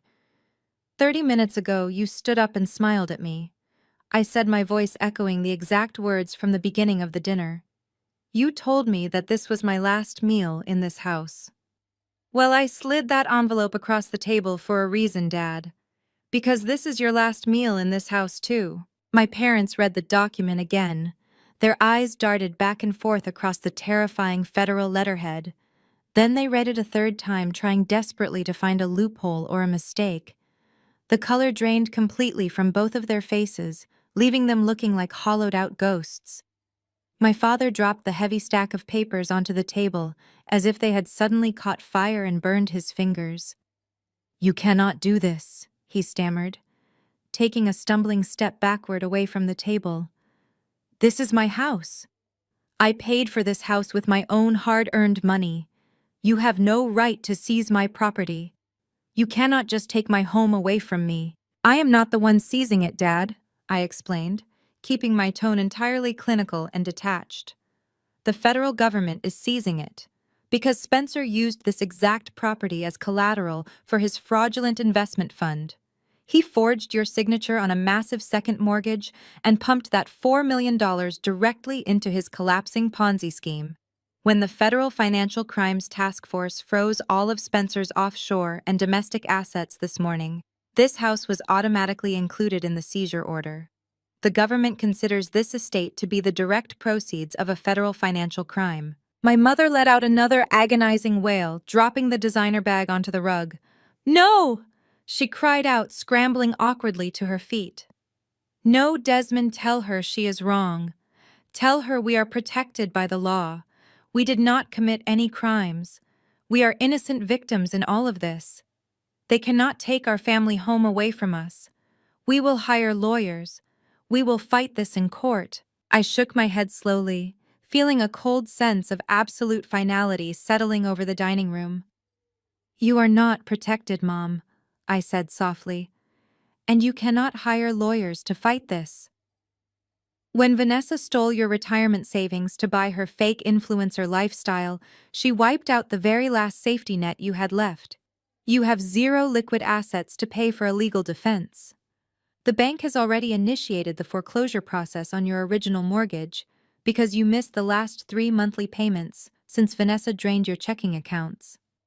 The federal government is simply stepping in to seize the property before the bank has a chance to auction it off to the highest bidder." My father collapsed heavily into his chair at the head of the table. It was the exact same chair where he had sat like a proud king just an hour ago, dispensing his cruel judgments and handing my home over to his golden child. But now he looked completely and utterly broken. His broad shoulders slumped forward, and his hands trembled helplessly in his lap. All of his arrogance, all of his stubborn pride, all of his toxic authority had been completely stripped away by a single stack of federal papers. He slowly turned his head to look at Spencer. He looked at the man he had chosen over his own flesh and blood, the man he had trusted to elevate the family name and bring them incredible wealth. Spencer could not even meet his eyes. The wealthy, arrogant outsider was staring blankly at the floor, his chest heaving with panicked, shallow breaths as he realized the absolute totality of his defeat. He had tried to humiliate me with a measly $5,000 check, and in return, I had completely dismantled his entire fraudulent life and taken away the only sanctuary he had left to hide in. The grand illusion was finally over. The perfect, wealthy Buckhead family was officially dead. They were standing in a massive mansion they no longer owned, surrounded by stolen luxury goods they could not afford, facing a terrifying reality they could no longer deny. And the daughter they had spent a lifetime treating like absolute garbage was the only one holding the keys to the kingdom. My father stared at the thick stack of federal papers on the table. His eyes glazed over with a look of complete cognitive collapse. He slowly dragged his gaze up from the documents and locked eyes with Spencer. The silence in the room was suffocating. It was the kind of heavy, terrifying silence that only happens when a person's entire reality is completely shattered. How my father finally whispered, his voice barely audible over Vanessa's quiet sobbing on the floor. "How could you possibly take out a mortgage on our home, Spencer? The bank knows me. The bank holds the original deed. You are not on the title." Spencer opened his mouth, but his throat was completely dry. He swallowed hard, his Adam's apple bobbing, but no words came out. He just backed further against the dining room wall, looking like a terrified child. "I will tell you exactly how he did it, Dad," I said, leaning forward and resting my hands on the polished wood of the table. "Because tracking down the mechanics of his fraud is exactly what took my federal team 8 months to build. Spencer is not a financial genius. He is not a Wall Street mastermind. He is just a pathetic, desperate con artist running a classic textbook Ponzi scheme."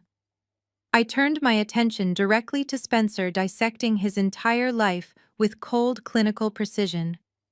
"You see, Dad, a Ponzi scheme requires a constant, continuous flow of new money to survive. Spencer promised his elite clients massive, unrealistic returns on their real estate investments, but he never actually bought any commercial properties. He just took their cash and spent it on himself. He bought his custom suits, he leased his sports cars, and he funded Vanessa's fake empire." My mother let out a small, painful gasp, but I did not stop. When his early investors started asking for their promised quarterly dividends, Spencer had to find new victims. I continued, my voice steady and relentless. "He used your country club connections, Dad. He used the church congregation. He took new money to pay the old investors, keeping the illusion alive just a little bit longer. But eventually, he ran out of gullible rich friends. The well ran completely dry. People wanted their money back, and Spencer was completely out of cash." "He was desperate," my father muttered, staring blankly at the wall. "He was drowning," I corrected him. "He was facing dozens of lawsuits from angry, aggressive investors. So he looked for the biggest, most easily accessible asset he could find. And that asset was this $4 million mansion." I picked up the federal seizure notice and flipped to the third page, sliding it across the table toward my father. "Look at the date on that loan origination document, Dad. November 24th of last year. Does that date sound familiar to you?" My father squinted at the paper, his hands trembling violently. "November 24th. He repeated, his voice hollow. "That was Thanksgiving." "Exactly," I said, nodding slowly. "Do you remember Thanksgiving morning, Dad? Do you remember when Spencer came into your home office with a thick stack of investment paperwork? He told you he was moving some of your retirement funds into a highly exclusive, tax-sheltered trust? He said it was a time-sensitive opportunity, and he needed your signature on a dozen different pages right away." My father's face contorted in absolute agony as the memory suddenly clicked into place. "He handed me a pen." My father whispered, a tear finally spilling over his eyelashes and rolling down his weathered cheek. "He poured me a glass of scotch and handed me a pen. He told me not to worry about reading the fine print, because he was family, and he would always protect my assets. He slipped the second mortgage application right into the middle of that stack," I said, delivering the brutal truth. "He buried it between fake tax disclosures and dummy investment contracts. You and Mom signed your names exactly where he pointed. You signed away the equity of your home without even reading the header of the document." "But a mortgage requires a notary," my father weakly protested, clinging to one last desperate shred of logic. "The bank requires a verified witness. Spencer has a buddy from his old fraternity who lost his real estate license 5 years ago for ethical violations," I explained. "That buddy still has an active notary stamp. Spencer paid him $20,000 cash to fraudulently stamp your signatures on the mortgage documents. The bank processed the paperwork because your credit history was flawless, and the signatures were technically authentic. 3 days later, $4 million was wired directly into a corporate account controlled entirely by Spencer." Vanessa let out a loud, horrific wail from the floor. $4 million, she screamed, looking up at her husband with absolute pure hatred. "Where is it, Spencer? Where did you put $4 million? Spencer flinched, covering his face with his trembling hands. "I had to pay them," he sobbed, his arrogant facade completely shattered. "The early investors were threatening to go to the police, Vanessa. They were going to expose the whole fund. I had to give them their capital back to keep them quiet. I just needed a little more time to close a legitimate deal." I was going to pay your parents back with the profits. I swear to God I was going to pay them back. There were no legitimate deals. Spencer, I said, my voice cutting through his pathetic excuses like a knife. You are not an investor. You are a degenerate gambler playing roulette with other people's lives. You took that $4 million and you burned through it in less than 6 months. You routed the funds through 3 different shell companies registered in Delaware just to pay off the loudest investors to avoid prison. And then you took Vanessa to the Maldives to celebrate while my parents' bank accounts were being actively drained to zero. I paused, letting the ultimate irony sink in for all of them. Do you want to know the sickest part of this entire web of lies, Dad? I asked. Spencer had to make monthly payments on that fraudulent $4 million loan to keep the bank from notifying you. But since he was completely broke, he forced Vanessa to steal from your retirement accounts. Vanessa stole your life savings to buy her designer bags, and Spencer secretly took a cut of that stolen money to pay the fake mortgage on the house he stole from you. Your own money was being used to fund your own destruction. My mother slowly pulled herself up from the floor, clutching the edge of the table to support her shaking body. She looked at Spencer as if she was staring at a literal demon.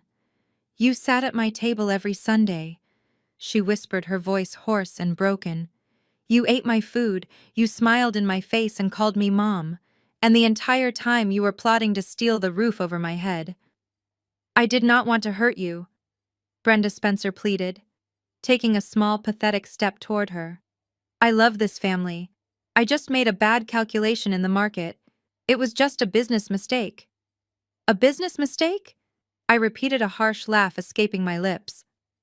Forging federal loan documents is not a business mistake, Spencer. It is a Class B felony. Money laundering is a federal crime. Wire fraud is a federal crime. You did not make a miscalculation. You executed a highly coordinated criminal conspiracy against the very people who welcomed you into their home. I looked around the dining room. The crystal chandeliers were still shining brightly over the spilled red wine and the torn pieces of the $5,000 check Spencer had thrown at me. The absolute irony of the entire situation was staggering. They had all sat here completely convinced of their own superiority, ready to throw me out onto the street. And now they were the ones who had absolutely nothing left. My father buried his face in his hands, his broad shoulders shaking with silent, agonizing sobs. He had lost his life savings. He had lost his beautiful, historic home. He had lost his standing in the community. And worst of all, he had lost his pride. The golden child had robbed him, and the perfect son-in-law had destroyed him. The Ponzi scheme was fully decoded, and the toxic foundation of our family was completely reduced to rubble. But Spencer was not ready to surrender just yet. The human mind has a terrifying capacity for denial, especially when faced with the complete destruction of its own ego. He suddenly pushed himself away from the wall, shaking his head violently back and forth.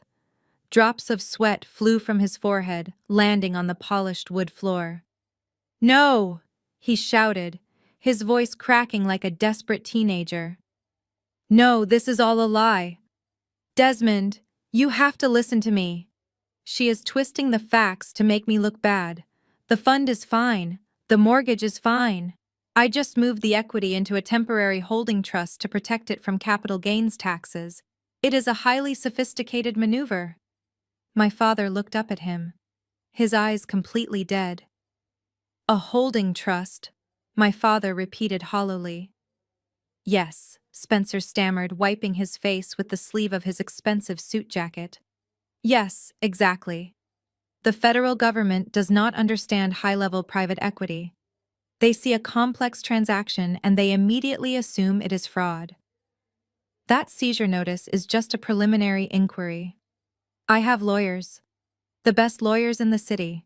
I will make one phone call and this whole misunderstanding will disappear by tomorrow morning." He looked at Vanessa, who was still kneeling on the rug, clutching her stomach. "Tell them, Vanessa," he pleaded. "Tell them I always have a plan. I just need to restructure the debt. I just need a few days to liquidate some secondary assets, And I can pay off the entire bank loan.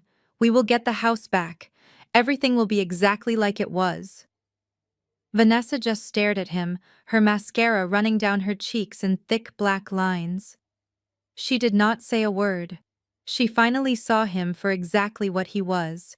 Restructure the debt. I echoed my voice cutting through his frantic rambling. Liquidate secondary assets. Spencer. You really do not know when to stop digging, do you? You are standing at the bottom of a grave, and you are still asking for a bigger shovel. I reached into my leather work bag one more time. My parents and Spencer watched my hand with wide, terrified eyes, as if I was reaching into a cage full of venomous snakes. They had already seen the federal badge. They had already seen the asset seizure notice. They had absolutely no idea what other horrors could possibly be lurking in that bag. I pulled out a second stack of papers. These were not printed on official government letterhead. They were bound in a thick blue legal folder, the kind used for high-level corporate transactions. "What is that?" my mother whispered, shrinking back in her chair. "This is reality," I said softly, placing the blue folder on the table right next to the federal seizure notice. "Spencer claims he is going to call his lawyers and negotiate with the bank to get this house back. He claims he just needs a few days to restructure his debt. But there is a massive flaw in that brilliant plan, Spencer." Spencer stared at the blue folder, his chest heaving. "What flaw?" he choked out. "The bank does not own the original debt on this property anymore," I explained, tapping the cover of the folder with my index finger. "When Vanessa drained Mom and Dad's retirement accounts, they missed 3 consecutive payments on their primary mortgage. Banks do not like missed payments. They especially do not like missed payments on properties that are suddenly flagged by federal investigators for secondary mortgage fraud. Banks like to mitigate their risk. So when a property becomes too toxic, they sell the distressed debt to private equity firms at a heavy discount." Spencer blinked furiously, trying to process the corporate finance logic through his sheer panic. "So, what?" he snapped. "So a private wealth management firm bought the debt. I know all the major players in the Atlanta private equity market. I can negotiate with them. I can offer them a premium to buy back the deed. Who bought it, Morgan? What is the name of the firm?" I slowly opened the blue folder and turned it around so he could read the bold print on the first page. "The firm is called Apex Financial Holdings," I said. Spencer frowned, squinting at the paper. "Apex Financial," he muttered. "I have never heard of them. Who runs it? Who is the managing partner?" I leaned back in my chair and looked at him with a completely blank expression. "I am," I replied. The silence returned, hitting the room like a physical blow. "What?" My father whispered, his voice barely carrying across the table. "I am the sole proprietor and managing director of Apex Financial Holdings," I said, keeping my voice perfectly level. "It is a private wealth management firm I quietly established 5 years ago, using the money I made from consulting on federal financial crime cases. I specialize in purchasing distressed assets and defaulted mortgages."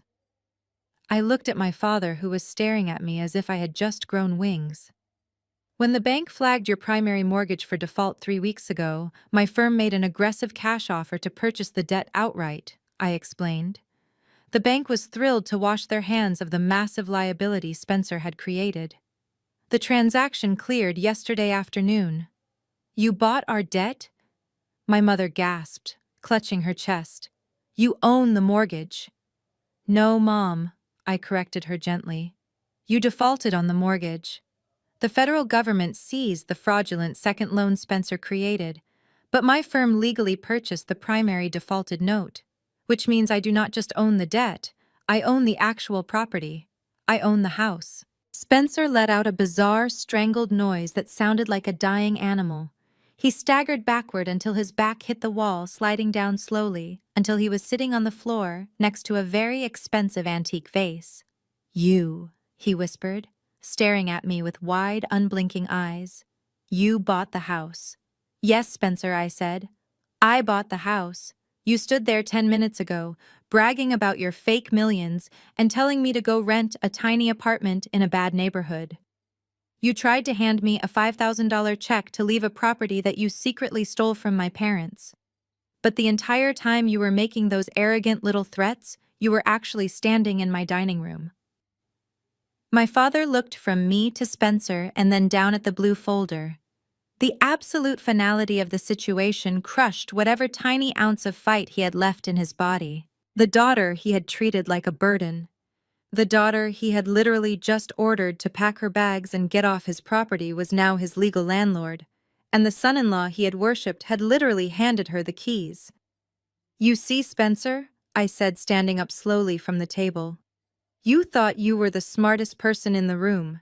You thought you could manipulate my family, steal their money, and use my home to fund your pathetic criminal lifestyle.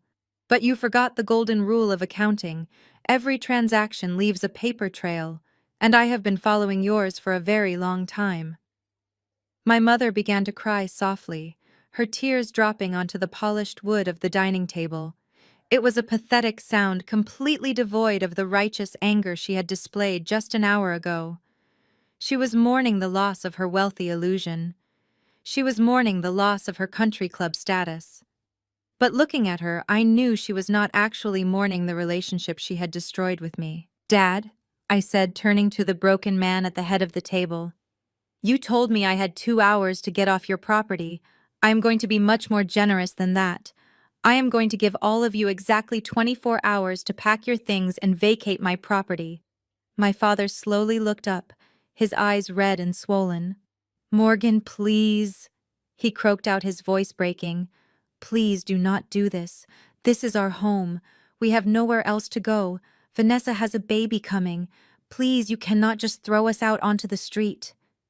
I looked at the man who had stood by and watched his golden child strip away my dignity time and time again. I looked at the man who had smiled while telling me to eat my last meal in this house. "I am not throwing you out, Dad," I replied, my voice devoid of any sympathy. "Spencer and Vanessa threw you out the moment they decided to steal your future. I am just the new owner taking possession of my asset. The 2 hours you gave me are officially up. Your 24 hours start right now." I watched the tiny glimmer of hope completely vanish from my father's eyes. He had actually believed that because I was his daughter, I would eventually cave. He thought the natural order of our family hierarchy would somehow magically restore itself.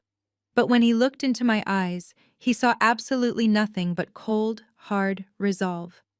He let out a low, bitter scoff and muttered something under his breath. It sounded a lot like "ungrateful bitch." I stopped halfway to the dining room exit. I slowly turned around and walked right back to the head of the table. The heavy silence in the room intensified. "You know what, Dad?" I said, my voice perfectly calm and devoid of any emotion. "I just changed my mind. 24 hours is entirely too generous for a group of people who were perfectly happy to throw me out onto the street without a single second of hesitation." My father looked up, his eyes widening in fresh panic. "What are you saying?" he rasped. I rested my hands flat on the polished wood of the table, leaning down so my face was only inches from his. "I am going to throw your exact words right back at you," I whispered. 30 minutes ago, you stood there and proudly declared that this was my last meal in this house. Well, the tables have completely turned. This house does not belong to you anymore, Dad. It belongs to me. So this is your last meal in this house. All of you." My mother let out a loud, dramatic gasp, covering her mouth with her trembling hands. "You have exactly 2 hours to pack your trash before the authorities arrive," I stated, standing back up and crossing my arms. 120 minutes to gather whatever clothes and personal items you can fit into your suitcases. And then I want all 4 of you completely off my property. You cannot do this to us," my mother wailed, her voice echoing shrilly off the crystal chandeliers.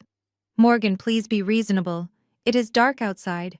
Where are we supposed to go? The neighbors will see us dragging our bags out to the street.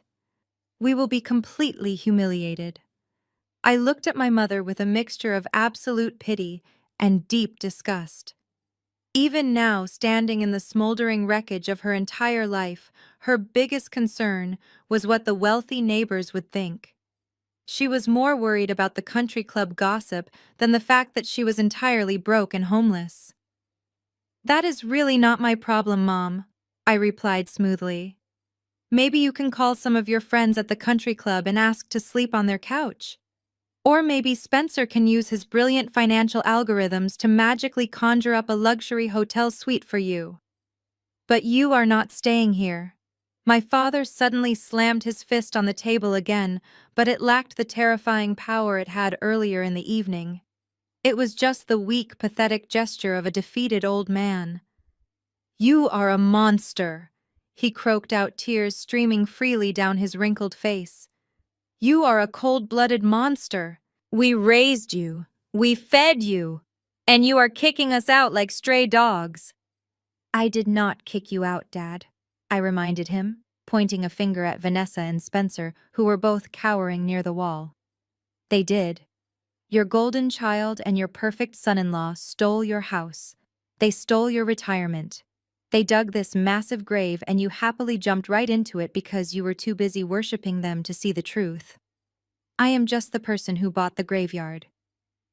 Vanessa suddenly scrambled to her feet, her designer dress wrinkled and stained with tears.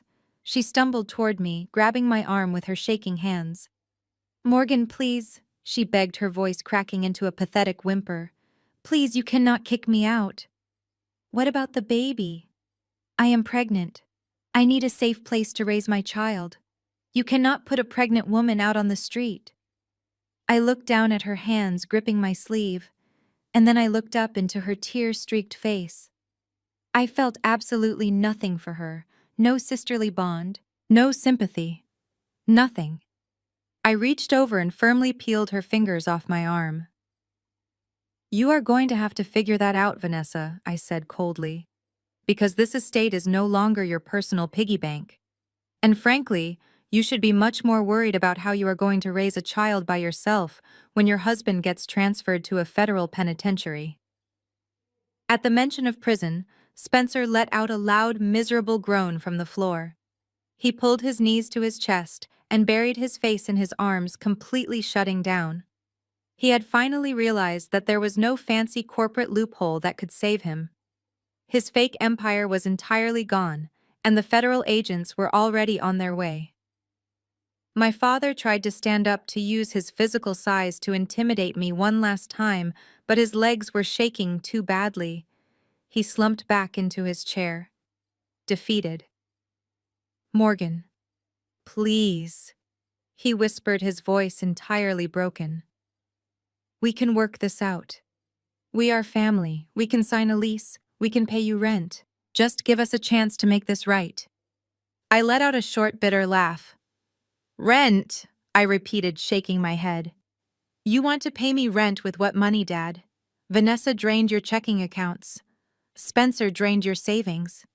You do not have a single dime to your name. And even if you did, I would never let you stay. For 30 years, you made me feel like an unwanted guest in my own family. You constantly told me I was a burden. You let Spencer humiliate me at this very table just 30 minutes ago. You made your choice." I looked at the antique grandfather clock standing in the corner of the dining room. The brass pendulum swung back and forth, ticking away the seconds in the heavy silence. "It is 8:15, I announced, my voice ringing with absolute authority. "The Atlanta police and the federal agents will be pulling through the front gates at exactly 10:15.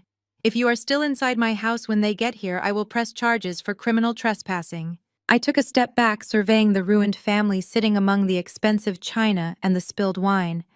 And just to be absolutely clear, I added, my tone dropping to a dangerous whisper. "You are only allowed to take your clothes and your personal toiletries. Do not even think about packing any jewelry, artwork, or expensive electronics. You do not own the furniture. You do not own the silver. Everything of value in this house now belongs to the estate to help pay off the massive mountains of debt your precious golden child created. If I see anyone trying to sneak out with anything else, I will add theft to the police report." The room fell completely silent again. My father buried his face in his hands, sobbing openly. My mother stared blankly at the wall, completely paralyzed by shock. Vanessa slid back down to the floor, pulling her knees to her chest, rocking back and forth in total disbelief. And Spencer just sat there waiting for the inevitable sound of the police sirens. I turned my back on all of them and walked calmly out of the dining room. The ultimate payoff was finally complete. I had taken back my power, my dignity, and my home. And I left them with exactly what they deserved. Nothing. I made it exactly 3 steps into the grand marble hallway before the sheer weight of reality finally crashed down on the dining room behind me. I did not keep walking toward the front door. Instead, I stopped and turned around, standing quietly in the shadows of the arched doorway. I could not resist watching the final act of this miserable play. The toxic alliance that had spent my entire life trying to destroy my self-worth was about to completely cannibalize itself. My father was staring at the empty archway where I had just been standing. His chest was heaving with rapid, shallow breaths. He slowly turned his massive head to look down at Spencer. Spencer was still sitting on the floor next to the antique vase, looking like a terrified little boy. The illusion of the wealthy, successful white son-in-law was entirely gone. There was no expensive watch or custom-tailored suit that could cover up the fact that he was just a common thief. My father stood up from his chair. He did not look like an old, defeated man anymore. He looked like a cornered animal that had just realized it was caught in a trap set by its own master. All the blind worship, all the desperate social climbing, and all the pathetic country club bragging had led him directly to this exact moment of total ruin. "You stole it," my father whispered, his voice a low, dangerous rumble that vibrated through the floorboards. "You stole my legacy, Spencer." Spencer scrambled backward, his expensive leather shoes slipping frantically on the polished wood floor. "Desmond, please calm down," he pleaded, holding both of his hands up in a defensive gesture. "We can fix this. We can call my firm. I have partners who can float us a loan." "There are no partners," my father roared, his voice suddenly exploding with absolute rage. "There is no firm. There is no loan. You took my family wealth. You took the house I bought with my own sweat and blood, and you gambled it away on your pathetic little schemes." My father lunged forward. He crossed the dining room in 2 massive strides and grabbed Spencer by the collar of his silk shirt. He hauled the younger man up from the floor with a terrifying surge of adrenaline. Spencer's feet actually dangled off the ground for a fraction of a second. My father slammed him hard against the expensive floral wallpaper. "Dad, stop!" Vanessa screamed, scrambling up from the rug. "Dad, you are going to hurt him." My father did not even look at his golden child. His eyes were bulging with pure, unadulterated fury.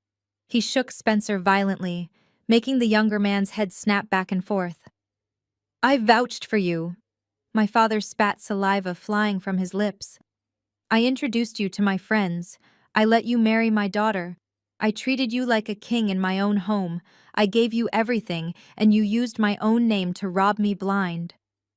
Spencer gagged, trying to pry my father's thick fingers off his throat. The polite, respectful facade that Spencer had worn for the last 2 years completely melted away.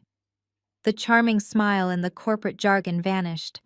The entitled, arrogant man underneath finally clawed his way to the surface. "Get your hands off me, you crazy old man," Spencer choked out, his face turning a dark shade of purple. Spencer brought his knee up hard, driving it directly into my father's stomach. My father let out a sharp gasp of pain, and his grip loosened just enough. Spencer shoved him with all of his remaining strength. My father stumbled backward, his heavy boots catching on the edge of the expensive Persian rug. He crashed hard into the dining table, sending the crystal glasses and the remaining plates crashing to the floor in a shower of shattered glass and porcelain. "Desmond!" my mother shrieked, rushing forward to help him up. She looked at Spencer with absolute horror. "How could you do that to him?" she cried. "He is your father-in-law." "He is a gullible idiot," Spencer snarled, smoothing down his ruined silk shirt and gasping for air. "You all are. You were so desperate to have a wealthy white investment banker in your family that you practically handed me the keys to your bank accounts. You wanted the country club status so badly, you did not even bother to read the contracts you were signing. You did this to yourselves." Vanessa stood frozen in the center of the ruined dining room. She looked at the husband she had worshipped. She looked at the man who was supposed to fund her lavish lifestyle and elevate her influencer brand forever. "You used me," she whispered, her voice trembling with absolute disbelief. "You never loved me. You just used me to get to my parents' money." Spencer let out a harsh, cruel laugh. "Love you," he mocked, shaking his head in disgust. "You are a bankrupt failure, Vanessa. Your cosmetics company was a complete joke. You spent your entire day taking selfies and pretending to be famous while I was desperately trying to keep us out of federal prison. We used each other. You wanted my fake money to buy your designer bags, and I needed your parents' real money to pay off my debts. We are exactly the same." Vanessa let out a high-pitched, hysterical scream. It was a sound of pure psychological collapse. She threw herself at Spencer, her perfectly manicured nails curled into claws. She hit his chest. She scratched at his face. She tore at his clothes. "You ruined my life," she wailed, hitting him over and over again. "You ruined my baby. You ruined everything."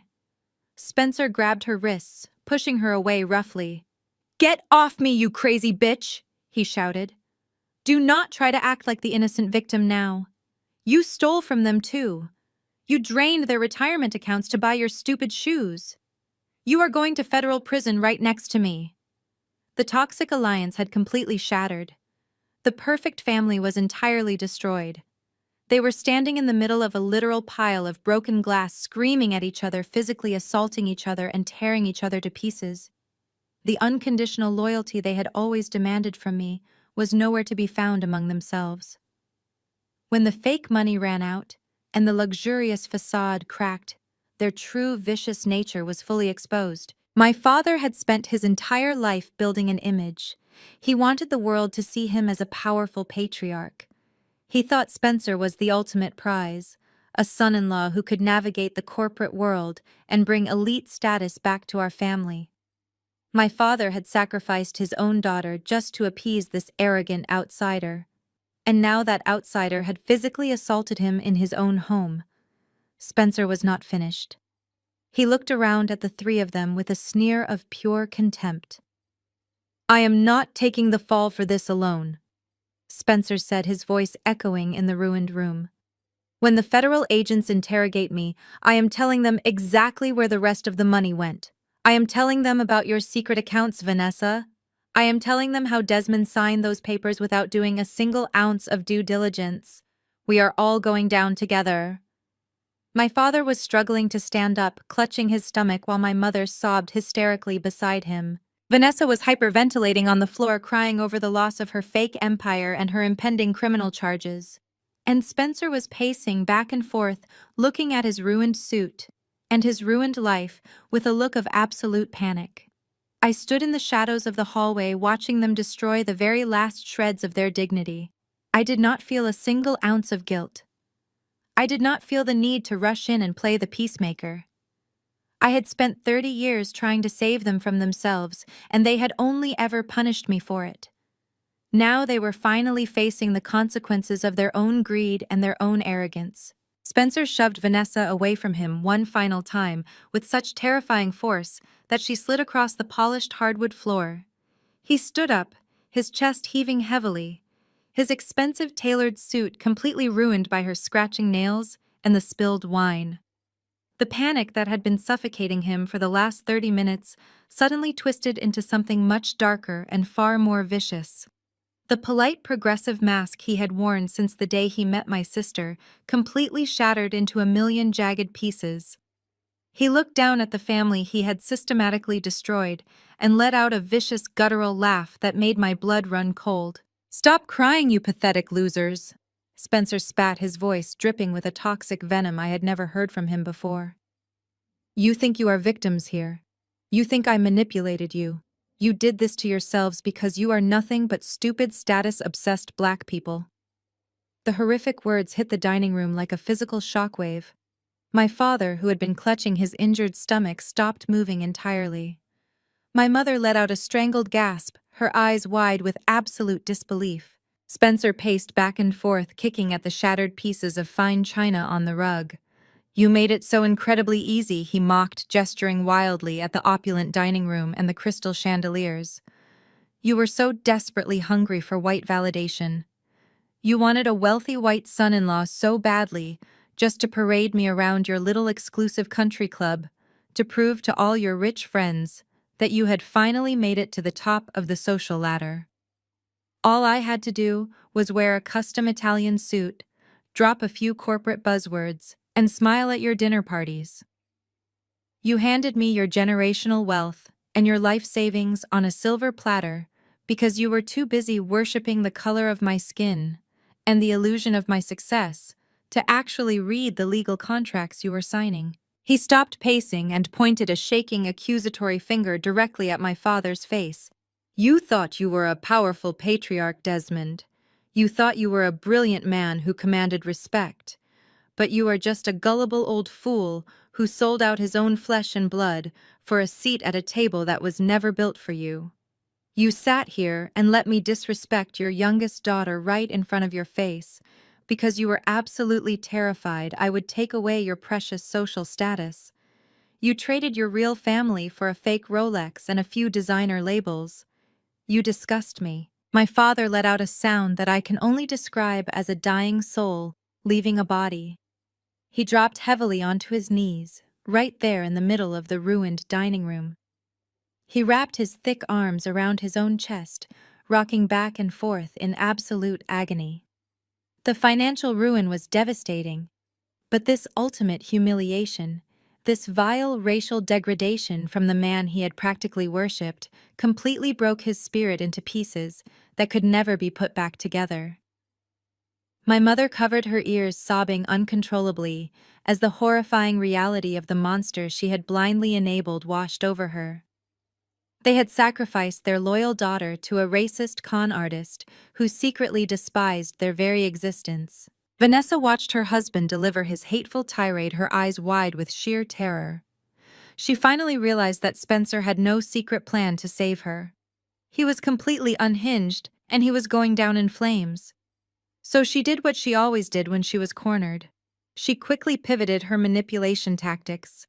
She scrambled across the floor, ignoring the sharp shards of broken glass cutting into her bare knees, and grabbed the hem of my professional skirt. I had not moved from the shadows of the hallway, watching the entire horrific scene unfold with absolute emotional detachment. Morgan. Please, Vanessa begged, her voice shrill and desperate as she yanked on my clothes. Please, you have to stop this right now. Call off the federal agents. Tell your boss it was a huge mistake. Tell them Spencer acted entirely alone and forged my name too. I will testify against him in federal court, I swear to God I will. Just let me stay here in the house with you. Please, Morgan, think about the baby. She placed both of her shaking hands over her perfectly flat stomach, looking up at me with wide, terrified, tear-filled eyes. You cannot send a pregnant woman to a federal prison, she sobbed heavily. You cannot let your own niece or nephew be born behind bars in a cold cell. I am your sister Morgan. We share the exact same blood. I will give you everything I have left. I will sign whatever legal documents you want. I will clean the house every day. Just please show some mercy for the sake of my innocent unborn child. My parents stopped crying for a fraction of a second, looking up at me from the floor with a tiny shred of desperate, pathetic hope. Even after everything they had just heard and witnessed, they still desperately wanted to believe in the miracle of Vanessa's baby.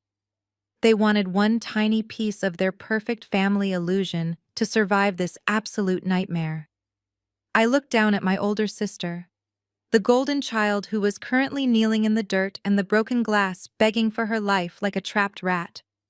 I searched my heart, but I felt a deep, cold void exactly where my sympathy should have been. You really are a spectacular actress, Vanessa, I said, my voice echoing softly but firmly in the grand hallway. You almost had Mom and Dad completely convinced earlier this evening. You almost made me look like a heartless monster for stressing out a fragile pregnant woman. I reached down and firmly grabbed her wrists, pulling her hands violently away from her stomach. But you and I both know there is absolutely no baby. I said, looking directly into her panicked, deceitful eyes. Vanessa flinched violently, trying to pull her hands out of my iron grip. "What are you talking about?" she stammered, her voice cracking. "Of course there is a baby. I took a test yesterday. Spencer and I are going to be parents." I let go of her wrists and took a slow, deliberate step backward. "Stop acting, Vanessa." I commanded, my voice hard and entirely unforgiving. "The dramatic performance is officially over. Forever. I reviewed your highly confidential medical records as part of the federal financial audit because I needed to track every single dollar you stole. I know exactly where you spent that $30,000 you secretly wired out of Dad's account 2 years ago. You told everyone you were going on a holistic spiritual retreat to Costa Rica. But you actually went to a cheap, uncertified underground clinic in Mexico to get a discounted tummy tuck and extreme liposuction so you could maintain your fake perfect body for your Instagram followers." Vanessa froze completely, her face turning the color of wet ash. My mother slowly lowered her trembling hands from her ears, her eyes darting frantically between us. "The surgery was completely botched, Vanessa." I continued, exposing her deepest, darkest secret to the entire ruined room. "You developed a massive internal infection that nearly killed you.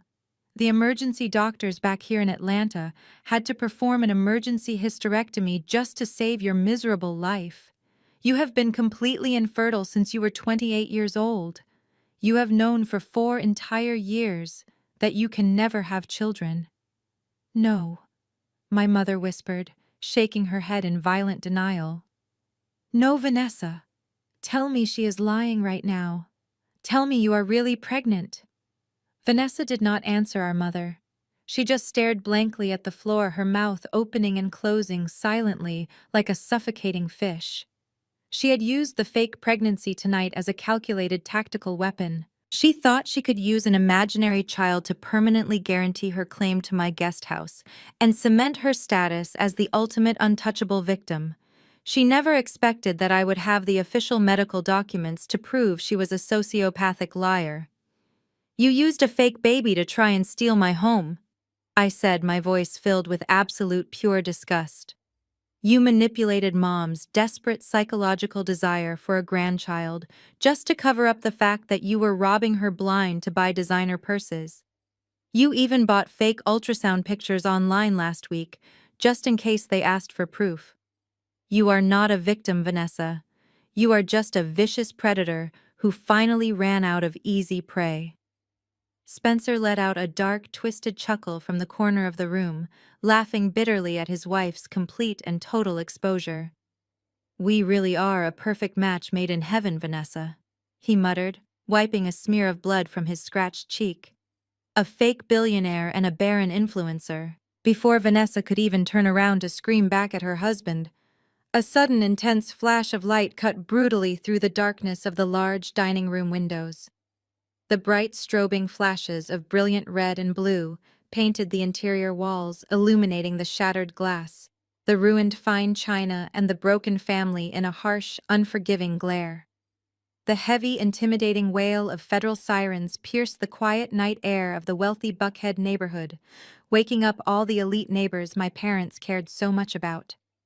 The sound grew louder and louder until it felt like it was shaking the very concrete foundation of the $4 million mansion. Heavy tires screeched to a halt on the long paved driveway outside. Spencer immediately threw himself face down on the dining room floor, interlacing his shaking fingers tightly behind his head. He knew exactly how federal raids worked, and he knew exactly what was coming through that door. Vanessa just sat there, bathed in the flashing police lights, completely paralyzed by the horrifying realization that her glamorous life was entirely over. My father and mother remained on their knees, too, broken, ashamed, and humiliated to even look out the window at the spectacle unfolding on their front lawn. The heavy, violent pounding of armored fists on the solid oak front door echoed through the grand foyer, shaking the picture frames on the walls. "Federal agents, open the door right now," a deep, booming voice demanded from the porch. I stood quietly in the hallway, watching the red and blue lights dance across the tear-stained faces of the people who had made my entire life a living hell. The ultimate truth had finally been delivered. The absolute payoff was complete, and the authorities had finally arrived to clean up the toxic mess my family had created. The heavy oak front door was breached with a loud, shattering crack that echoed through the entire mansion. Heavy combat boots pounded against the imported marble of the grand foyer. A dozen federal agents wearing dark tactical gear poured into the house, fanning out with practiced precision. Their heavy flashlights swept across the expensive artwork and the luxurious furniture before finally illuminating the dining room. "Nobody move," a stern voice commanded, cutting through the suffocating tension. Spencer was already lying face down on the floor, his hands trembling behind his head. Two agents immediately stepped over the shattered porcelain and spilled wine, pulling his arms back violently and snapping heavy steel handcuffs around his wrists. The sharp metallic click of the locks sounded like a death sentence in the quiet room. They hauled him up roughly by his ruined silk shirt, dragging him toward the door. Spencer did not look back. He did not say goodbye to Vanessa or apologize to my parents. He just kept his head down, staring at the floor as the reality of his long prison sentence finally crushed him completely. Vanessa pressed herself against the wall, trying to make herself as small as possible. An agent approached her, holding up a tablet with her digital financial records. "Vanessa, you are also coming with us," the agent stated coldly. "We need to ask you some very specific questions regarding the wire transfers from your parents' retirement accounts." Vanessa let out a pathetic whimper, but she offered no resistance as they escorted her out. My mother and father watched their golden child and their perfect son-in-law being marched out the front door like common criminals. The blue and red lights flashing through the windows painted their faces in harsh, alternating colors. The absolute destruction of their entire world was now complete. My father slowly turned his head to look at me. The anger and the stubborn pride were entirely gone. He looked like a hollow, empty shell of a man. He pushed himself up from the floor, his knees popping loudly, and took a shaky step toward me. "Morgan, please," he begged, his voice cracking into a pathetic sob. "You have to stop this. Tell them it was all a big misunderstanding. You work for the government. You know these people. You can make this go away. Drop the charges, Morgan. Please save our family." My mother crawled across the floor, grabbing the hem of my skirt just like Vanessa had done minutes earlier. She looked up at me with tears streaming down her ruined makeup. "We are so sorry, Morgan," she cried heavily. "We were blind. We trusted the wrong person. But we are still your parents. Please do not take our home away from us. Do not let them put our daughter in prison. We can fix this. We can be a real family again." I looked down at the two people who had spent my entire life making me feel like I was absolutely nothing. I looked at the father, who had just threatened to have the police drag me out by my hair. I looked at the mother, who had called me a cold-blooded snake for trying to protect her life savings. They were only apologizing because they had lost their power. They were only begging because I was the only one holding the keys to their survival. I took a slow, deliberate step backward, forcing my mother to let go of my clothes.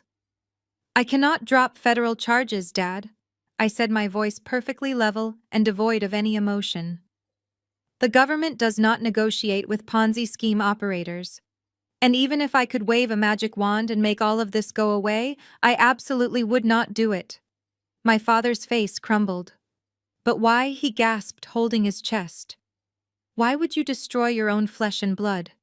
"I did not destroy you," I replied, staring directly into his tear-filled eyes. "I tried to save you. I paid your taxes. I fixed your property. I tried to warn you about Spencer. But you did not want to be saved by me. You wanted to be elevated by him. You chose to believe a white con artist over your own daughter because you cared more about country club status than the truth." I paused, letting my words sink deep into their broken minds. "You chose your family?" "Dad," I said softly. "And it was not me." I turned my back on them and walked slowly out of the dining room. I did not look back as the federal agents began asking them questions about the forged mortgage documents. I simply walked up the grand sweeping staircase toward my bedroom, leaving them entirely alone with the police and the devastating consequences of their own toxic choices. 6 months later, the warm Atlanta sun was beating down on the blooming rose garden behind my estate. The heavy, suffocating tension that used to choke the life out of this property was completely gone. The air felt clean and peaceful. The federal trial had been swift and absolutely brutal. Spencer took a plea deal to avoid a life sentence, but the judge showed absolutely no mercy to a man who had stolen millions of dollars from elderly church members and innocent retirees. He was sentenced to 15 years in a maximum security federal penitentiary. There are no custom-tailored suits or designer watches where he is going. Just a tiny concrete cell and the crushing weight of his own failure. Vanessa managed to avoid prison time by completely turning on her husband and testifying for the prosecution. She traded all of his secrets for a suspended sentence and 5 years of strict federal probation. But her glamorous influencer lifestyle was permanently destroyed. The bank seized all of her designer bags, her expensive cars, and her jewelry to pay back her creditors. The last time I checked, she was working the cash register at a local discount store. She wears a cheap polyester uniform and scans barcodes for minimum wage, entirely stripped of the fake empire she sacrificed her family to build. As for my parents, their fall from grace was absolute. They were officially evicted from the Buckhead mansion exactly 24 hours after the raid. Their wealthy country club friends completely abandoned them the moment the scandal hit the local news. Nobody wanted to be associated with the parents of a convicted federal fraudster. With their retirement accounts completely drained and their credit ruined, they had nowhere else to turn. They currently live in a cramped Section 8 apartment on the outskirts of the city. I hear they spend their days sitting in silence, drowning in regret, wondering how they managed to lose absolutely everything. They have tried to call me a few times, but I immediately blocked their numbers. I do not owe them my time, my money, or my forgiveness. I stood in the center of the garden, taking a deep breath of the fragrant morning air. I had officially hired a demolition crew to tear down the guest house where they had tried to banish me. In its place, I built a beautiful modern greenhouse filled with vibrant exotic plants. The main mansion is now entirely mine. I redesigned the dining room, replaced the broken crystal, and filled the house with people who actually care about me. Friends, colleagues, and chosen family who respect me for who I am, not for what I can buy them. Standing here looking at the beautiful life I built from the ashes of their destruction, I finally understand the absolute truth about family. We are conditioned to believe that blood requires infinite loyalty. We are told that we have to forgive toxic parents and abusive siblings simply because we share the same DNA. But that is a dangerous lie designed to keep victims trapped in a cycle of endless abuse. True family does not use you as a financial asset. True family does not constantly belittle your achievements to elevate someone else. And true family definitely does not smile and tell you to eat your last meal before throwing you out onto the street. If you are sitting in the dark right now feeling like you are the black sheep or the scapegoat of your family, I need you to listen to me very carefully. Your worth is not determined by the people who are too blind to see your value. Their inability to love you is their failure, not yours. You have the power to walk away. You have the power to stop financing their delusions. And you absolutely have the power to build a beautiful, successful life entirely on your own terms. It is terrifying to cut the cord. It is painful to realize that the people who were supposed to protect you are actually your biggest enemies. But the moment you stop seeking their approval is the exact moment you finally become unstoppable.